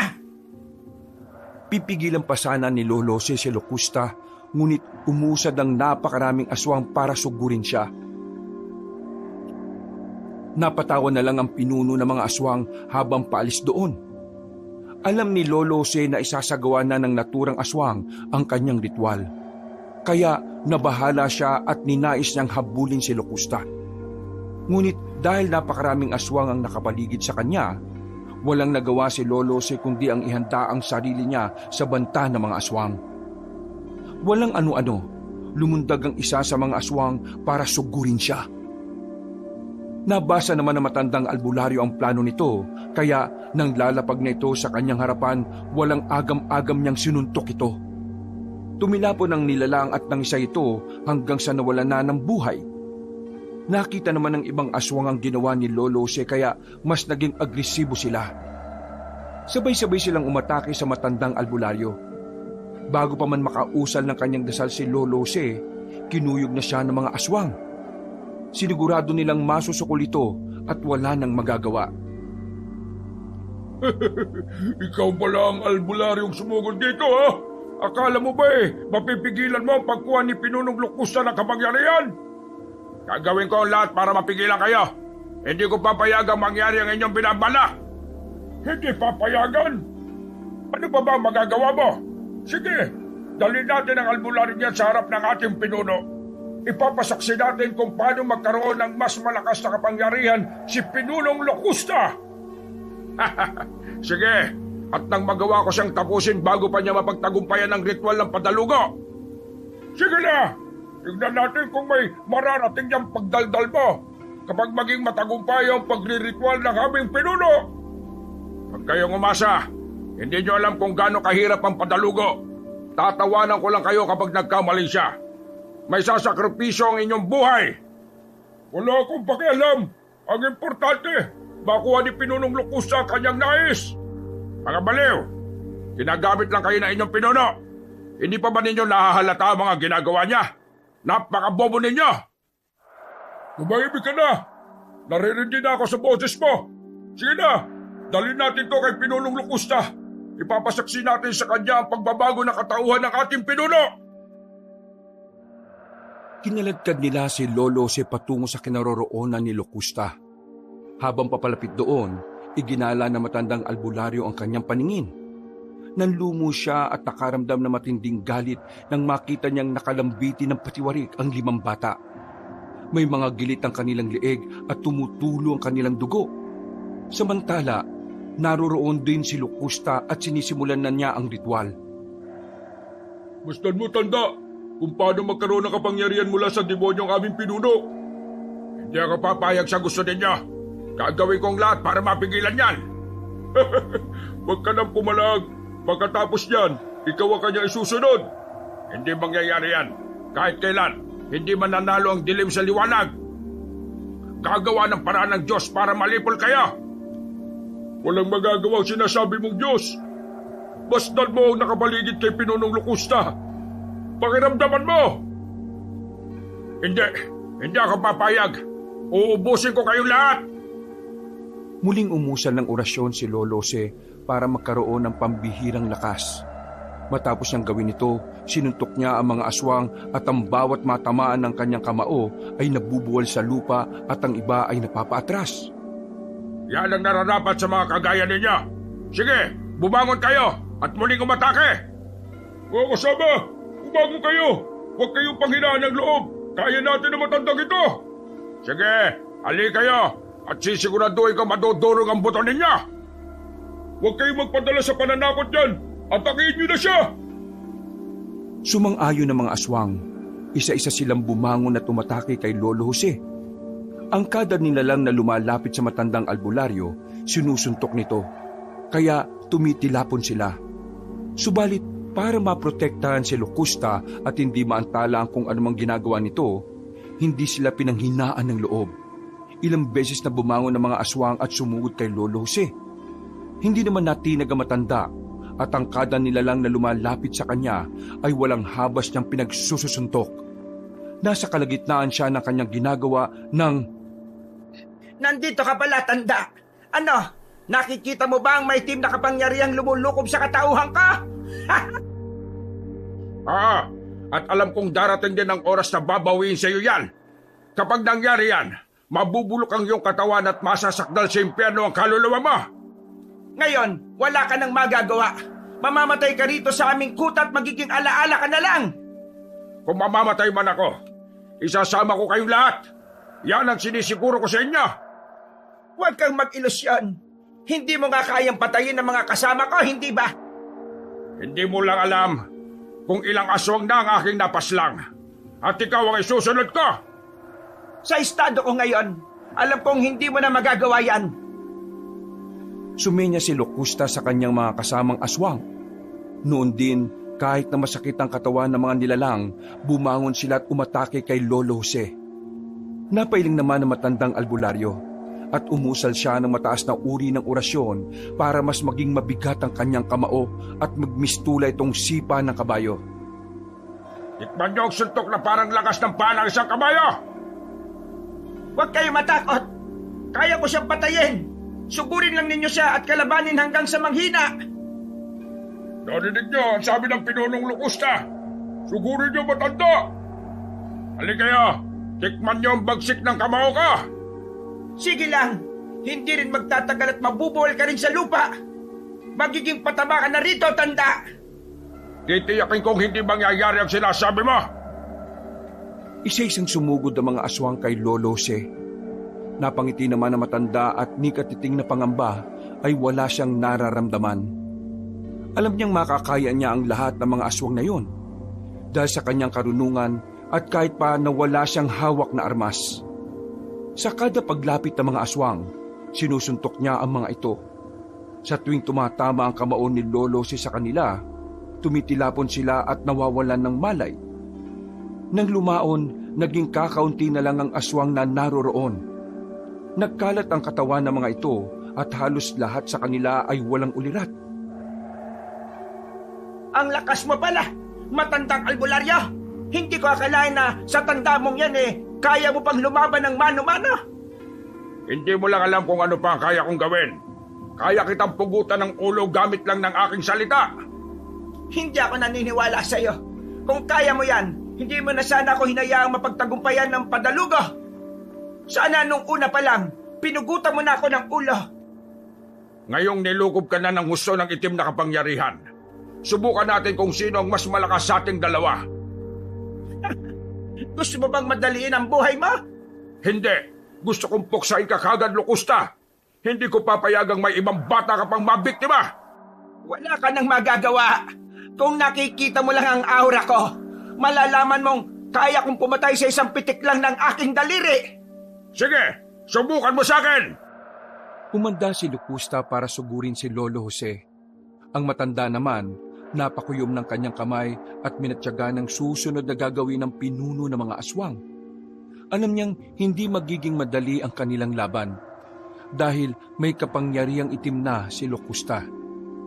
Gayunpaman, hindi niya ipinahahalata sa aswang ang kanyang pangamba. Sa isang pagkisap na mga mata ni Lolo Jose, umatake sa kanya ang aswang. Inilaga naman niya ito at para makaganti, sinuntok niya si Locusta. Nagpatuloy sila sa pagtatagisan ng lakas at liksi. Ngunit wala ni isa sa kanila ang nakakatama. Hindi ko inakalang mas malakas ka pala at mas maliksi kaysa sa aking inaasahan.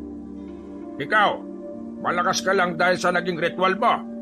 Ginamit mo ang dugo at kaluluwa ng mga inosenteng bata para lang maging malakas. Wala akong pakialam. Kahit kaluluwa mo pa, kaya kong ialay sa demonyo para maging mas makapangyarihan ako. Pagsisisihan mo ang ginawa mong ito. Diyos na ang bahalang humusga sa iyo. Ikaw ang magsisisi dahil nang himasok ka rito. Ha! Hindi ako nasisindak sa iyo, no? Ipinihit ni Lolo Jose ang kanyang katawan.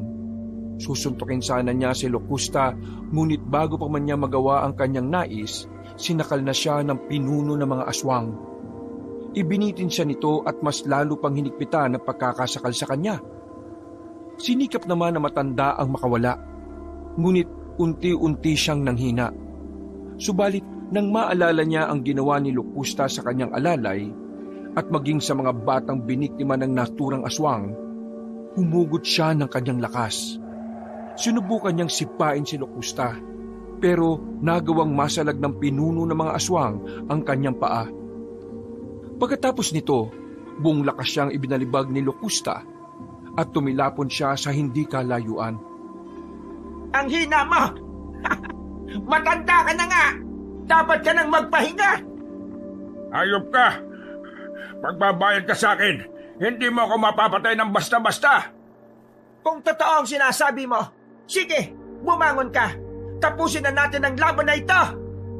Sige, kung yan ang gusto mo, pagbibigyan kita! Bangon, tanda!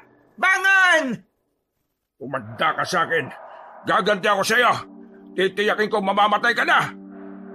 Pinilit ni Lolo Jose ang bumangon. Nang magawa na niya, mabilis namang tumakbo si Locusta para sugurin siya.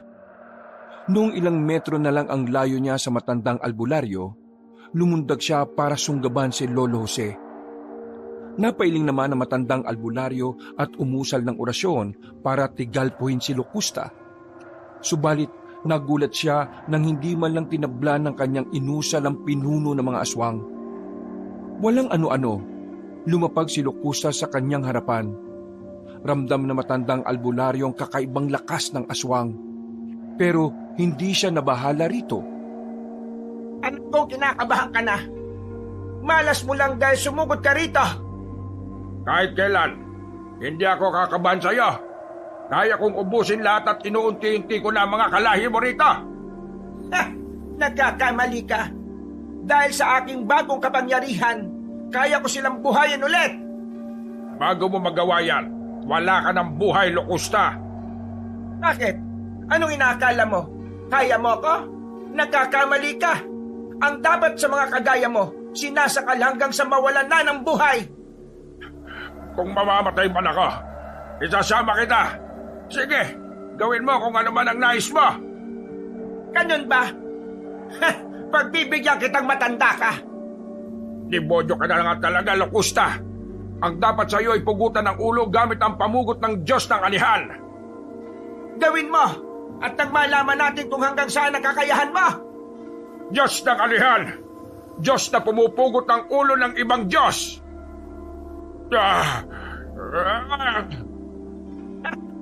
Sige, ituloy mo. Ito ang dapat sa'yo. Tingnan natin kung hindi madurog ang mga buto mo. At sa iyong pagbagsak, natitiyak kong pagpipiestahan ka na ng mga aswang na muling nabuhay. Nagpumiglas si Lolo Jose. At dahil mas sumigpit pa ang pagkakasakal sa kanya, hindi na niya naituloy ang pag-usal ng pamugot ng Diyos ng Anihan. Napalakak na lang si Locusta at bago pa man magtagumpay si Lolo Jose, ibinalibag na niya ito. Pagkabaksak ng matanda sa lupa, napaungol siya at napasapo sa kanyang balakang. Halos hindi siya makagalaw dahil sa lakas ng pagkakatilapon niya. Ilang sandali pa, nakarinig siya ng pag-ungol. Iginala niya ang kanyang paningin sa paligid at namilog ang kanyang mga mata nung makita niyang bumabangon ng mga aswang na wala ng buhay at pasuray-suray itong naglakad. Walang ano-ano, nakita niya ang kanyang buntot ng pagi, kaya kahit sobrang sakit ng kanyang katawan, gumapang siya para makuha ito. Ano pang hinihintay nyo? Bilisan nyo at atakihin nyo matandang yan. Ipakita nyo sa akin kung gaano kayo kalakas. Isa kang alagad ng dilim. Bumuhay ka ng mga patay para lang magamit ang mga yan laban sa akin. Oo, at ipagdasal mo na lang ang iyong kaluluwa. Kahit na hindi tayo maglaban, alam kong kaya kang patayin ng mga amalanhig. Diyan ka nagkakamali. Hindi ako papayag sa gusto mo mangyari. Nang makuha na ni Lolo Jose ang buntot ng pagi, sinikap niya ang makatayo. Habang ginagawa niya ito, pinagtatawanan pa siya ni Locusta. Nang tuluyan na siyang makatayo, hinawakan niya ng maigpit ang buntot ng pagi. Inihanda niya ito.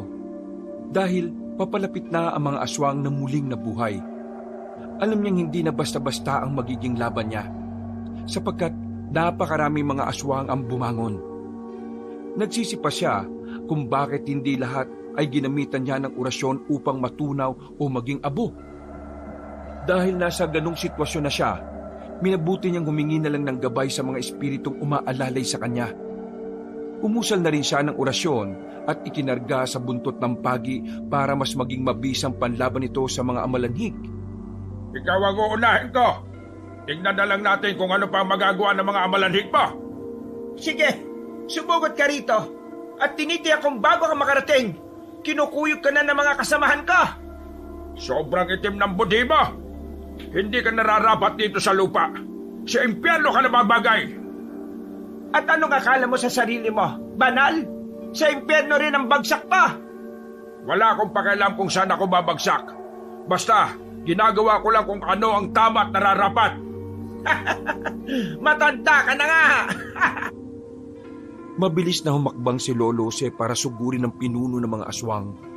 Subalit noong medyo malapit na siya sa kinatatayuan ng aswang, may humawak sa kanyang paa. Napayuko siya at nakita niya ang dalawang kamay na nakakapit sa kanya. Nilatigo niya yon at ilang sandali lang naging alikabok ang mga kamay. Dahil nawala sa poko si Lolo Jose, hindi na niya nakita si Locusta. Napamura na lang siya ng pabulong nang makita niya ang mga amalanhig na ilang dipa na lang ang layo sa kanya. Upang hindi siya makuyog ng mga ito, humakbang siya para sumugod sa kanila at iwinasiwas ang hawak niyang buntot ng pagi. Ang kada nilalang na naaabot ng dulo ng hawak niya'y nagiging alikabok at naglalaho na lamang. Ubusin ko kayo! Hindi niyo kaya ang Diyos ko! Maaaring hindi namin siya kaya, pero ikaw, makakaya namin gabiin! Kung nakita mo lang kung paano naging alikabok ang mga kasama mo, mangingilagan mo sana ako! Kahit na anong gawin mo, alam kong mas malakas pa rin ako sa'yo! Maaaring mas malakas ka nga, pero kapag ang Diyos na ang gumawa ng paraan, magiging alikabok ka rin! Huwag kang magsalita ng tapos! Baka bumaliktad ang sitwasyon! Mas naging mabilis sa mga amalanhig. At bago pa man maiwasiwas ni Lolo Jose ang kanyang itak, nabuwal na siya sa lupa at nabitiwan niya ang buntot ng pagi. Sinubukan pa niyang kapain yon, ngunit hindi na niya mawari kung saan banda ito nahulog. Sige! Durugin niyo ang albularyong yan! Kainin niyo ang lahat ng laman niya at ialay sa akin ang kanyang kalansay! Hindi mangyayari yan! Sinisiguro ko sa iyo na hindi nila ako magagawang saktan! Kapag nakalis ako sa sitwasyon na to, pupulbusin ko kayong lahat sa ngalan ng Diyos! Napakahina mo! Kung talagang malakas ka, hindi ka gagamit ng Diyos mo! Sundin mo ako! Naging malakas ako dahil itinakwil ko ang Diyos! Hindi ko gagawin yan! Kahit na ikamatay ko ba, hindi ako magiging kagaya mo! Sige lang! Tanggap ko namang mahina ka eh! At mas malakas ako sa'yo! Sige na! Gutay-gutayin niyo na ang katawan ng matandang yan!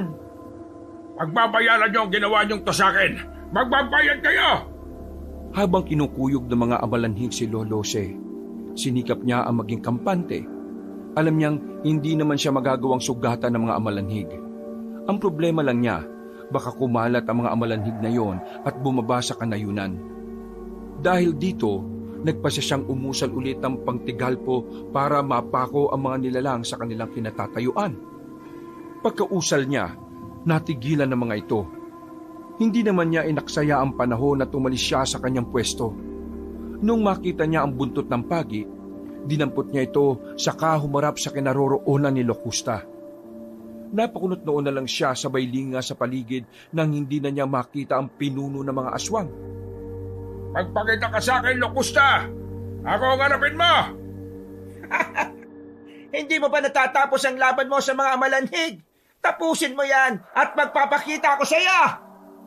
Isa kang duwag, Locusta! Magpakita ka sa akin at magtutuos na tayo! Ubusin mo muna ang alagad ko! Kung yan ang gusto mo, sige! Ibabalik ko sila kung saan sila nararapat! Sa alikabok! Sige! Noon din, gumalaw na ang mga amalanhig at tumarap kay Lolo Jose. Nang makita na matanda na papasugod sa kanya ang mga amalanhig, isa-isa niya itong nilatigo at sinabayan niya rin ng pagtigalpo. Ang kada nilalang na malapatan ng dulo ng buntot ng pagi ay nabubuwal sa lupa at agarang nagiging alikabok. Hindi naman natinag ang ibang amalanhig at mas nagpursige sila para sugurin si Lolo Jose. Hindi na lang ininda na matanda ang kanyang pagod dahil nais niya nang matapos ang laban. Noong lumaon, mabibilang na lang sa daliri ang mga amalanhig. Kaya mas binilisan ni Lolo Jose ang pakikipaglaban.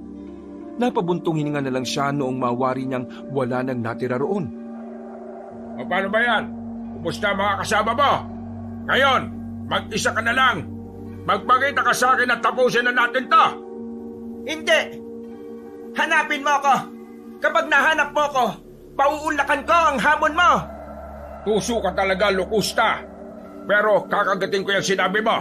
Hahanapin kita at sa oras na matagpuan na kita, ipapadanas ko sa iyo ang higit sa 10,000 voltahe ng kuryenteng dumadaloy dito sa hawak kong buntot ng pagi. Ha! Ilusyonado! Subukan mo muna sa sarili mo ang mga sinasabi mo. Baka mapahiya ka lang. Aba, humanda ka sa akin. Katapusan mo na! Bakit? Nakita mo na ako? Hindi sumagot si Lolo Jose. Humakbang siya at sa tulong ng kanyang talas ng pakiramdam, nalaman niya kung saan naroroon si Locusta. Kahit pa na may tagabulag ang aswang, nagawa pa rin siyang makita ng matandang albularyo. Pagkalapit ni Lolo Jose roon, nilatigo niya ang pinaghihinalaan niyang kinaroroonan ni Locusta. Albularyo ka! Magbabayad ka! Sinasabi ko na nga ba nandiyak ka lang Ano akala mo? Maisalma ka? Humanda ka sa akin! Papatayin kita! Yan kung papayag ako. Hindi mo mapapantayan ang aking liksi, tanda! Mahuhuli rin kita, Locusta. Kapag nagkataon, magiging abo ka rin kagaya ng mga kasama mo. Kung mangyayari man yan, mauna ka muna! Ikaw ang unang magiging alikabok sa atin! Ito pa ang dapat sa'yo. Humanda ka sa kidlat.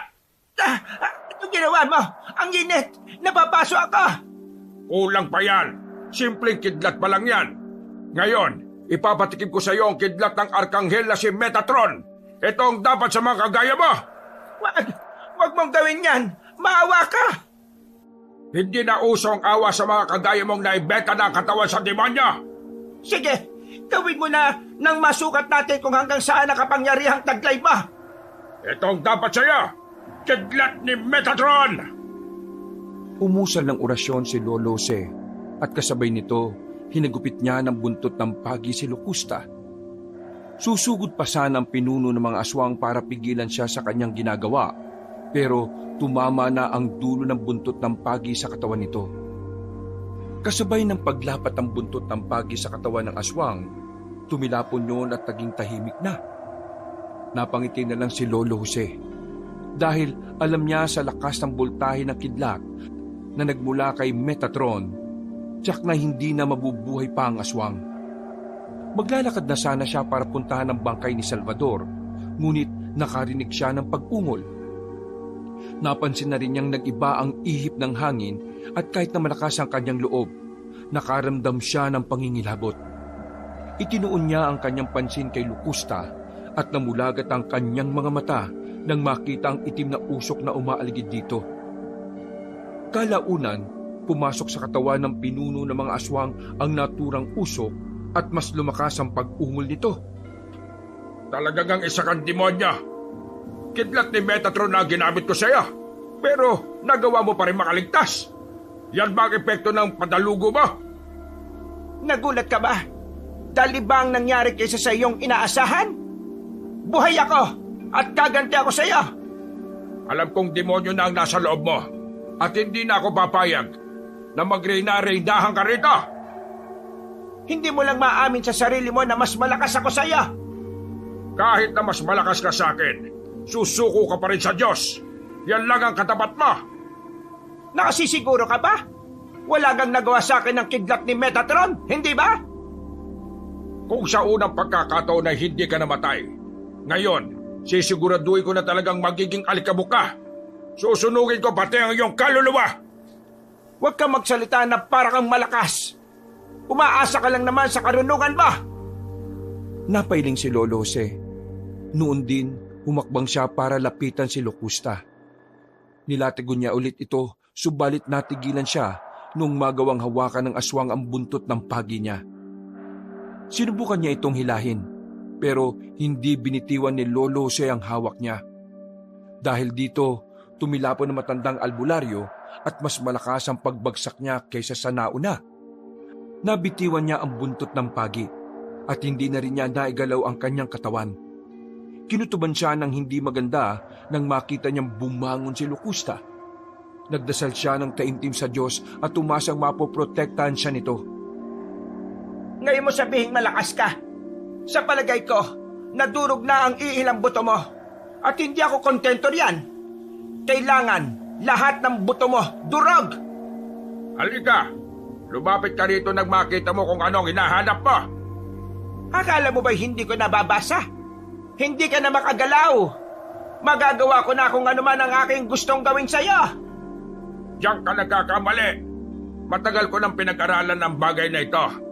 At pagkakataon na lang ang hinihintay ko para magamit ang karunungan niyan. pinagsasabi mo diyan? Halika rito at ang malaman mo. Talagang lalapit ako diyan dahil dudurugin kita ng pina.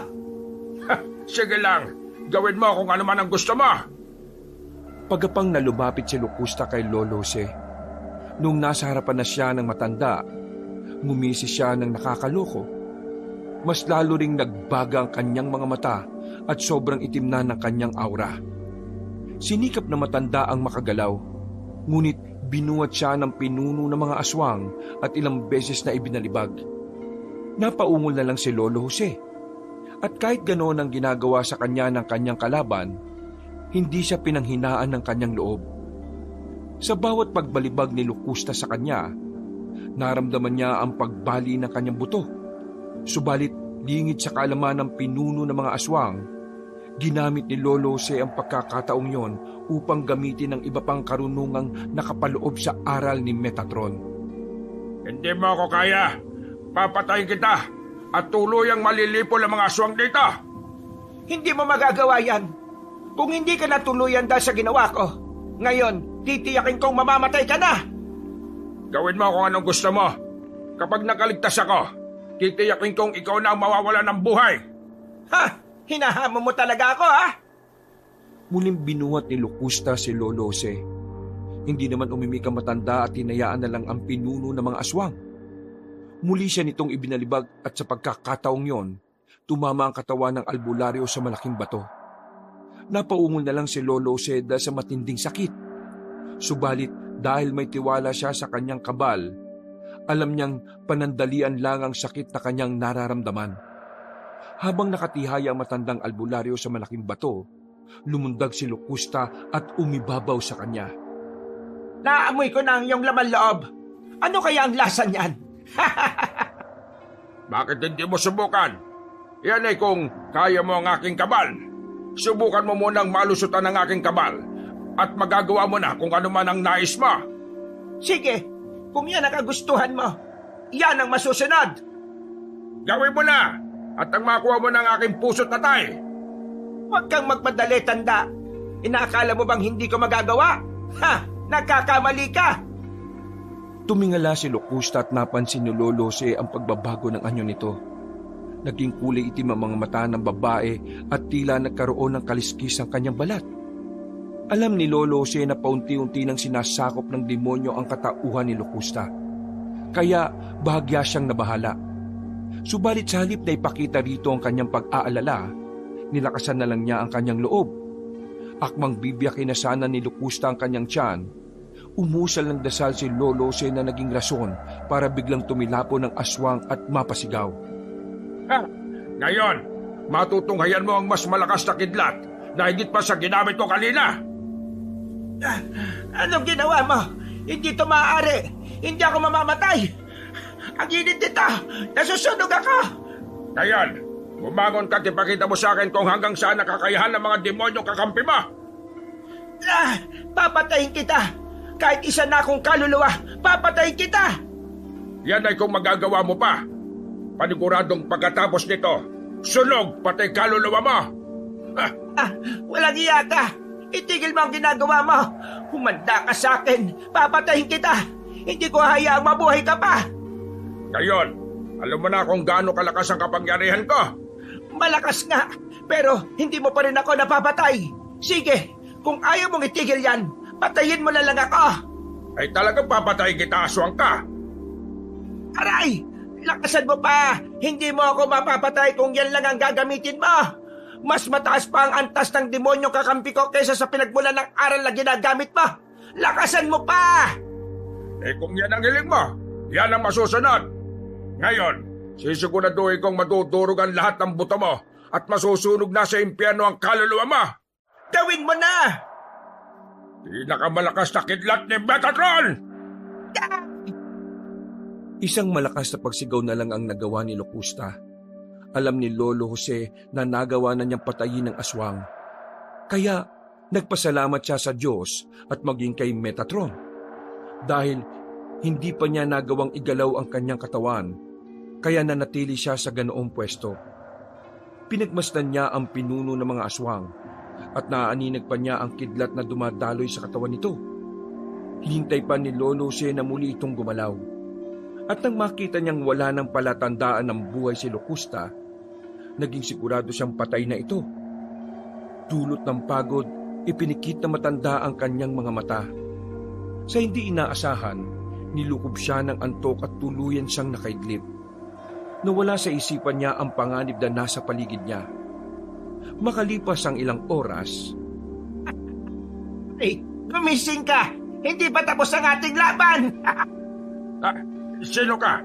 Locusta? Ako nga! Ano? Nagulat ka, no? Paano ka muling nabuhay? Ha? Teka, hindi ikaw si Locusta. Patay ng pinuno ng mga aswang eh. Kung hindi ikaw si Locusta, ibig sabihin, isa kang demonyo. Demonyong sumapi sa katawang yan. Ha? Paano mo naman nasabi? Nakikita mo ba ang kaluluwa ko? Hindi ko nakikita, pero nararamdaman kong itim na enerhiya. At kahit na anong gawin mo, makikita ko pa rin ang tunay mong anyo, demonyo! Paano kung bubulagin kita, ha? Kahit na anong gawin mo, hindi mo mababago ang katotohanan na isa ka lamang demonyo na sumapi sa katawan ng pinuno ng aswang. At bakit? May magagawa ka ba? Oo, at hindi ako titigil hanggat hindi kita natatalo. Kung ikaw pa rin si Locusta o isa ka ng demonyo, paulit-ulit kitang papatayin. Hindi ako magsasawang gawin yan. Ha? Sige nga, ipakita mo sa akin kung ano ang kaya mo. Kung talagang malakas ka, kahit nasa ganyang sitwasyon ka, matatalo mo pa rin ako, hindi ba? nagbanggit ng isang orasyon si Lolo Jose. Ano ba yung sinasabi mo? Ha? Nakikiliti ako! Wala bang mas malakas dyan? Yung kaya kong panginigin? Muli pa rin siya uling nagsambit ng mga salitang orasyon. Sige, bumalik ka sa impyernong pinanggalingan mo! Ang hina mo! Kung talagang malakas ka, kahit anong sambitin mo, maapektuhan ako. Kaso, ngayon, wala. Kaya ako naman. Anong ibig mo sabihin? Kukunin ko na ang kaluluwa mo. Akin na yung kaluluwa mo at maging ang katawan mo. Hindi ako papayag. Hindi! Mamamatay muna ako bago mo makuha sa akin ito. Kung ganon, nakahanda na akong patayin ka. Noon din, sinakal ni Locusta si Lolo Jose. Binuhat niya ito at mas lalo pa niyang hinigpitan ang kanyang ginagawa. Dahil hindi na igagalaw ng matandang albularyo ang kanyang katawan, nahirapan itong magpumiglas. Napatawa na lang ang pinuno ng mga aswang nang makita ang kanyang sitwasyon. Nung una, lumundag si Locusta at buong lakas na ibinagsak ang katawan ni Lolo Jose sa bato. Ilang beses niya itong ginawa hanggang sa halos mag-agaw buhay na ang matanda. Ana, akala ko ba'y malakas ang kabal mo? Tingnan mo ang sarili mo at malapit ka nang mamatay. Hindi pa ako mamamatay. Hindi ba tapos ang aking misyon? Hindi rin ikaw ang huling aswang o demonyo na papatayin ko. Mahina ka na, tanda. Isang kalabit ko na lang sa'yo. Mamamatay ka na. Di subukan mo. Kapag nakahinga pa ako ng kahit isang beses, titiyakin kong isasama kita sa kamatayan. Napatawa ng malakas si Locusta. Sa halip na pagtuunan ng pansin si Lolo Jose, iginala nito ang kanyang paningin.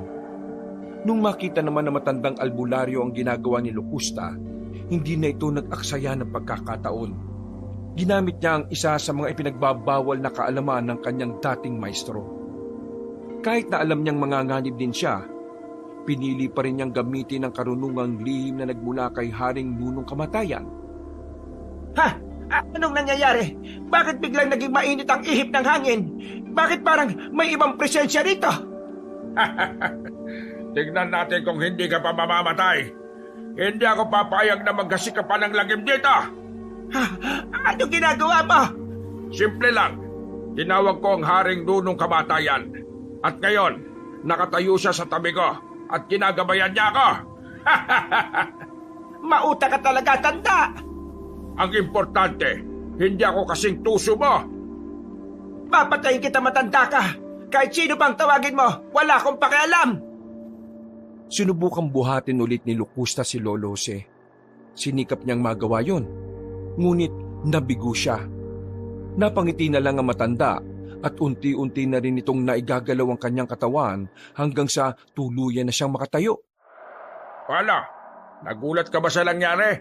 Alam kong hindi mo inaasahan na makakagalaw ako at makakabangon pa. Pero mas ikagugulat mo ang kaya kong gawin sa iyo ngayon. Bakit ka naman ikagugulat yan? Kahit sino pa yung gabay mo, hindi ako natitinag. Ganon. Sige, ilagan mo ito kung kaya mo. Kahit na anong gawin mo, mahina ka pa rin! Ilang beses na sinuntok ni Lolo si Locusta. Sinubukan namang umilag ng pinuno ng mga aswang. Subalit nang lumaon, natamaan siya ng kamao ni Lolo Si. Tumilapon ito at ilang segundo ring hindi nakagalaw. Paano? Handa ka na bang mamatay? Anumang oras, pwede ka nang kalawitin ni kamatayan. Sige, gawin mo. Pero bago mo magawa sinasabi mo, papatayin muna kita. Hindi sinasabi yan. Ginagawa yan. Pagsisisihan mo ang ginawa mo sa akin, mga kasama. Hindi ako magsisisi sa pagpatay sa inyong lahat. Paano mo sasabihin kasama mo sila? Alam kong demonyo ka at hindi na ikaw ang tunay na Locusta. Kahit na, si Locusta pa rin ang may-ari ng katawang ito. At tiniram ko lang ito para magiganti. Ipaggiganti ko siya. Kung gayon, nakahanda ako sa gagawin mo. Sige, sugat! Napahalakak ang pinuno ng mga aswang. Lumutang ito sa ere at nakita ni Lolo Si na tuluyan na itong nilukob ng demonyo. Subalit sa halip na matinag, mas nanabik pa ang matandang albularyo sa kanilang sagupaan. Sumugod si Locusta sa kanya at ang malapit na sa kanya ang pinuno ng mga aswang, umusal siya ng dasal para tigalpuhin ang demonyong nasa loob ng katawan ni Locusta. Anong ginagawa mo? Bakit hindi ako makagalaw? Kung hindi ka man nagawang sunugin ang kidlat ni Metatron, titiyakin ko sa iyo na mamamatay ka at maging ang demonyong nasa loob mo. Ha! Sige, subukan mo. Hindi kita pipigilan sa gusto mo. Hindi na kita papayagang mabuhay pa. Habang sinisikap ni Locusta ang makagalaw, nilapitan naman siya ni Lolo Si at sinuntok sa bandang tiyan. Napaungol na lang ang pinuno ng mga aswang at bagyang napayuko. Matapos niyang gawin yon, binuhat niya si Locusta at ibinalibag. Pagkabagsak ng pinuno ng mga aswang, nilapitan ulit siya ni Lolo Si, saka inusalan ng orasyon para mangisay sa kanyang kinabagsakan. Anong ginawa mo? Sa oras na makawala ko sa sitwasyon na ito, hihilahin kita patungo sa impyerno! Hindi na mangyayari yan. Si kamatayan na mismo ang kakalawit sa iyo at wala ka nang magiging kawala.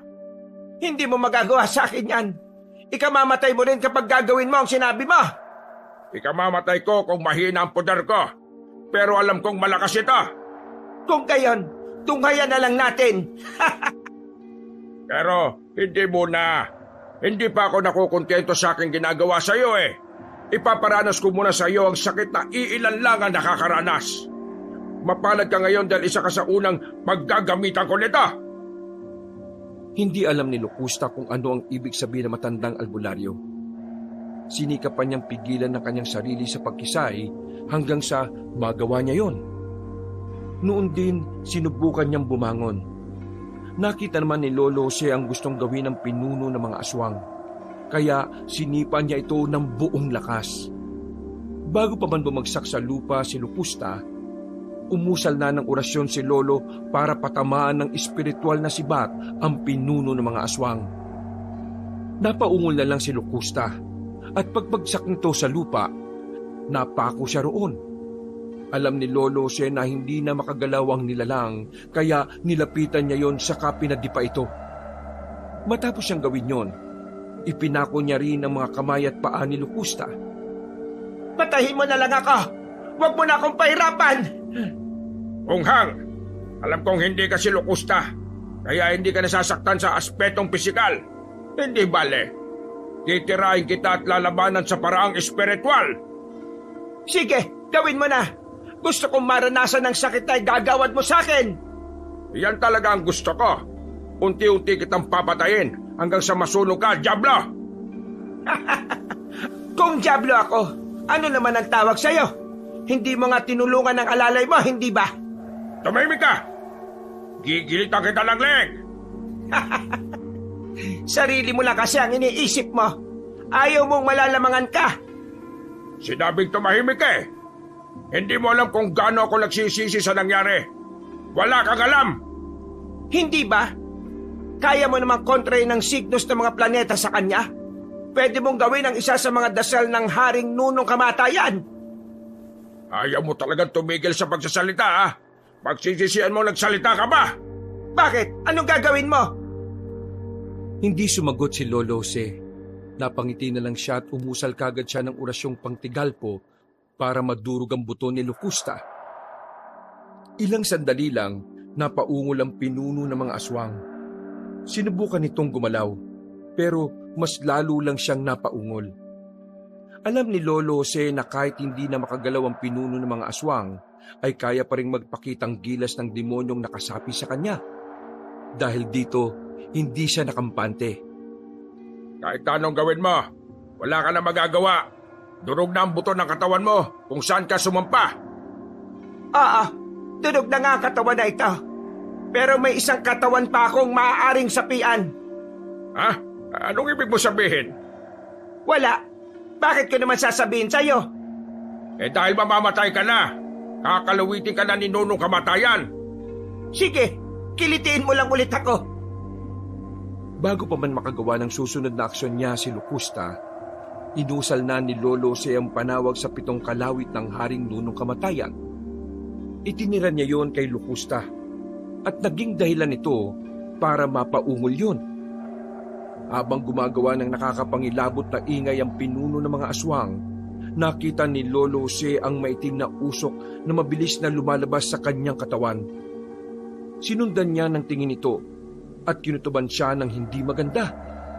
Upang masigurong patay na nga si Locusta, nilapitan niya ito at pinakiramdaman. Nasa ganoong sitwasyon siya nang biglang, Lolo Jose, tulungan niyo ako! Ha? Salvador? Nasaan ka? Nandito sa madilim na bahagi. Tulong! Sasapihin ako ng demonyo! Ayaw kong gamitin niya ang katawan ko! Sandali! Pupunta ako dyan! Iintayin kita, Lolo! Ayaw ko pong makuha ng demonyo! hindi na nakapag-isip ng maayos si Lolo Jose nang marinig niya ang boses ng kanyang alalay. Naisip niyang baka ang kaluluwa nito ang humihingi ng tulong sa kanya. Kaya ninais niya itong salbahin mula sa demonyo. Nung naroon na siya sa bahaging pinanggagalingan ng boses, iginala niya ang kanyang paningin. Nasaan ka? Nandito na ako! Nandito ako, Lolo Jose! Halika! Lapitan mo ako! Hindi ikaw si Salvador! Isa kang demonyo na nagnakaw ng kanyang katawan! Ako ito si Salvador! May tanong ako sa inyo. Bakit mo ako inayaang mamatay? Gayong kaya mo namang kontrahin ng signos ng mga planeta gamit ang karunungan ni Haring Nunong Kamatayan. Hindi kita hinayaan. Ilang beses kitang iniligtas. Wala akong karapatang gamitin ang karunungan yon dahil masyadong delikado at marami ang malalagay sa panganib. Iniligtas? Sarili mo lang ang iniisip mo eh. Kung ginamit mo ang karunungan yan, baka buhay pa ako hanggang ngayon. Kapag ginamit ko yon, mabubulit tayo sa impyerno. Tayong dalawa. Bakit ngayon? Hindi ba? Hihilahin kita patungo ron. Doon ka nararapat. Wala akong pakialam sa sinasabi mo. Hindi ka na si Salvador. Isa kang demonyo. Bakit nga ba ako nagpapalinlang sa'yo? Demonyo! Ang sabihin mo, hindi mo maamin sa sarili mo na kasalanan mo kung bakit nangyari sa akin to. Hindi sumagot si Lolo Jose. Napatitig na lang siya kay Salvador habang nakatayo ito. Magkahalong awa at pandidiri ang kanyang nararamdaman nang makita niyang wasak ang tiyan ng kanyang alalay at wala na itong laman loob. Wakwak din ang dibdib nito at nawawala rin ang kanyang puso. Pinaglalaruan mo ba ako? Kung pinaglalaruan mo ako, demonyo, wala akong panahon. Di patayin mo ako. Yun nga lang, mas mautak ako sa iyo eh. Nagawa kong makatakas sa iyong tigalpo. At maging ang kalawit ni kamatayan ay natakasan ko rin. Maaring nagtagumpay ka sa unang pagkakataon. Pero sinisigurado ko sa ikalawang beses, hindi ka na makakaligtas. Kahit na anong gawin mo, Hindi mo may pagkakailang mas malakas ako sa iyo. Walang panama ang aral mo sa aking karunungan, tanda! Diyan ka nagkakamali. Maya-maya lang, mabubuwal ka na sa lupa dahil sa aking itinira sa'yo. Ha? Anong ibig mo sabihin? Hindi ko na sasabihin sa'yo. Dahil kahit malaman mo man ang patungkol sa sinasabi ko, magiging walang say-say yon dahil mamamatay ka na! Napaangil si Salvador at sa isang pagkisap ng mga mata ni Lolo Jose, sumugod ito sa kanya. Habang humakbang ang alalay niyang muling nabuhay, naiwan sa lupa ang pira-pirasong bahagi na nagmula sa kanyang tiyan. Kumakalat din sa lupa ang kanyang dugo, kaya napailing na lang ang matandang albularyo. Walang ano-ano, lumundag si Salvador sa kanya at sinubukan siya nitong sunggaban. Subalit napaatras naman si Lolo Jose at walang pagdadalawang isip na tiniggalpo si Salvador. Anong ginagawa mo sa akin? Bakit parang nahihilo ko? Anong... Namnamin mo ang tigalpo ng Infinito Juice sa demonyo kagaya mo! Umanda ka sa akin! Kahit na ganito ang nangyari sa akin, gagawa ko ng paraan para mapatay ka! At inakala mo bang matatakot ako sa isang demonyong kagaya mo? Alam kong may tinatago kang takot dyan sa loob ng puso mo. At alam ko rin sa mga panahong ito, nanginginig na ang mga kalamnan mo. Diyan ka nagkakamali. Kung nanginginig man ang aking kalamnan, yun ay dahil gusto kong mahuli ka at mapaslang. Kahit na anong gawin mo, hindi mo ako magagawang hulihin. Ganun ba? Tingnan lang natin kung ano magagawa mo rito. Bumulong-bulong si Lolo Jose ng mga hindi maintindihang orasyon. Tinigal po ni Lolo Jose ang kanyang kaharap at ginamit niya ang isa sa mga karunungan ni Haring Nunong Kamatayan. Dahil sa kanyang ginawa, napaungo lang nilalang at sinikap pa niyang lumapit kay Lolo Jose. Subalit, nang akmang haakbang na sana si Salvador, inusal na matandang albularyo ang panawag ng 7 kalawit ng Haring Nunong Kamatayan. Dahil sa kanyang ginawa, mas lalo pang lumakas ang pag-ungol ng alalay niyang muling nabuhay. Ayop kang matanda ka! Anong ginawa mo sa... Kung hindi ka namatay sa unang beses kong pagtigal po sa'yo, ngayon, sisiguraduhin kong babalik ka sa kung saan ka nagmula. Babalikan kita at titiyakin kong iilahin kita patungo sa impyerno. Hindi mo na magagawa yan. Pagkausal ng matandang albularyo ng orasyon pantigalpo, namilipit sa sakit si Salvador. Ngumanga ito at parang may kung anong pinapagpag sa kanyang katawan. Nang lumaon, napahiyaw na parang nagmumula sa ilalim ng lupa hanggang sa nabuwal ito. Ilang sandali pa, nakita ni Lolo Jose kung paano unti-unting lumalabas ang maitim na usok sa katawan ni Salvador. Hanggang sa ito'y naglaho sa ere. Nakaramdam ng kalungkutan ng matandang albularyo. Hindi niya akalain na mangyayari yon sa kanyang alalay. Dulot na matinding pagkahabag, nagpasya siyang gamitin ng kanyang kaalaman. Sa pamamagitan ng orasyon ni Haring Nunong Kamatayan na panawag ng mga yumao, sinubukan niyang tawagin ang kaluluwa ni Salvador. Ilang sandali pa, nakarinig siya ng pag-ungol, kaya nagmatsyag siya sa paligid. Lolo Jose, bakit niyo ako tinawag? Salvador, ikaw na ba yan? Oo, Lolo. Bakit mo po ako ginambala? May kailangan ka ba sa akin? Wala. Pero gusto kong humigay ng tawad dahil sa aking kapabayaan. Alam kong malaki ang aking pagkakasala sa iyo. Naunawa naman kita, Lolo eh. Alam kong hindi mo sadyang nangyari. Tabag, demonyo. Kung ginamit ko sana kagad ang karunungan ni Haring Nunong Kamatayan, hindi sana nangyari sa iyo yan. Pero kung ginamit mo naman kagad ang karunungan niya, baka mas lalo tayong mapahamak.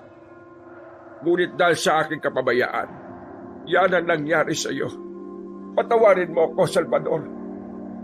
Pinapatawad naman na kita, Lolo. Alam kong hindi mo naman hawak ang lahat ng bagay, lalo na ang buhay ng tao. Kung ganon, ano ang pwede kong gawin para makabawi man lang sa iyo? Kung mamarapatin po ninyo, gusto kong dalhin niyo ang aking bangkay sa ating baryo. Ilibing ito sa bahaging silangan at ang masilayan ng aking katawan ng pagsikat ng araw. Kung yan ang gusto mo, sige. Hindi ako magdadalawang isip na gawin yan. Maraming salamat, Lolo. Masaya akong ikaw ang naging maestro ko. Salamat din. Alam mong ipinagmamalaki kita at hanggang buhay ako, hindi ako magsasawang sabihin sa ibang tao ang iyong kabutihan. Ano pang may paglilingkod ko sa inyo, Lolo? Wala na. Sana kapag naiuwi ko na ang bangkay mo, magiging payapa na ang iyong kaluluwa. Sana maging masaya ka sa kabilang buhay. Opo, Lolo. Gagabayan ko kayo palagi at hindi hayaang malagay sa peligro. Maraming salamat, Salvador, Apo. Pagkatapos magwika ni Lolo Jose, naglaho ang kaluluwa ni Salvador. Hindi na namalaya na matanda na tumulo na pala ang kanyang luha. Napatitig siya sa bangkay ng kanyang alalay at nanlumo siya ng sobra. Alam niyang masyadong maaga pa para mamatay ang kanyang alalay, ngunit wala siyang magawa. Gaya ng hiling ni Salvador sa kanya, dinala ni Lolo Jose ang bangkay ng kanyang alalay. Inilibing niya ito sa bandang silangan kung saan natatamaan ng unang pagsikat ng araw. Dahil sa nangyari, ilang buwan nang hindi nakakapanggamot si Lolo Jose. Bumabalik sa kanyang isipan ang nangyaring sagupaan nila ng aswang na sinapian ng demonyo. Dahil sa pagliritual nito, hanggang sa mga panahong yon, hindi ubos maisip ni Lolo Jose na nagawa niyang mapagana ang mga orasyon ng Haring Nunong Kamatayan. At nagamit pa ito para tapusin ang pinunong aswang na si Locusta at maubos ang buong baryo ng mga aswang. Isang araw, Lolo Jose, gusto ko po sanang magpagamot sa inyo. Ay sige, pero hindi ko alam kung makakaya ko pa ha. Pakiramdam ko sobrang hina ko na para manggamot. Alam ko naman pong kaya pa ninyo Sige na po. Sige, susubukan ko. Maraming salamat po. Muling sinubukan ni Lolo Jose ang panggagamot. Subalit ganun na lang ang kanyang gulat nang hindi na niya napagana ang mga orasyon na kadalasan naman niyang ginagamit.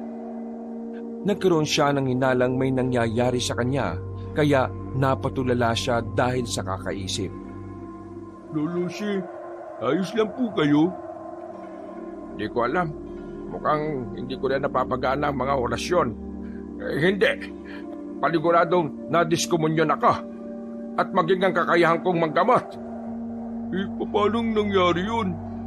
Ibig mong sabihin, wala ka ng kakayahang manggamot? Paniguradong wala na. Siguro, hinigop ng Haring Nunong Kamatayan ng mga aral ko. At baka, pinain na rin niya ang kakayahan ko sa panggagamot. Paano nangyari yun? Hindi sumagot si Lolo Jose. Sinabihan na lamang niya ang pasyente na sa iba na lang magpagamot. Noong wala na ang pasyente, nag-isip ng malalim si Lolo Jose. Habang iniisa-isa niya ang mga pangyayari, nasiguro niyang nadiskomunyon na nga siya dahil sa paggamit ng kaalamang ipinagbabawal. Subalit, dahil alam niyang malaki rin ang naitulong niyon para mapuksa ang mga aswang, hindi niya ito pinagsisihan. Pinasalamatan pa niya ang Haring Nunong Kamatayan. Sapagkat kung hindi dahil sa karunungan nito, baka napatay na rin siya ni Locusta. Napagtanto na rin niyang hindi na lang lahat ng pagkakataon ay malakas ang kabutihan. Sa halip, minsan, kailangan ding tapatan ang mas masama ng kasamaan. Mabuti nga lang at nagawa niyang baliktarin ang sitwasyon at naubos niya ang isang baryo ng mga aswang. Wakas.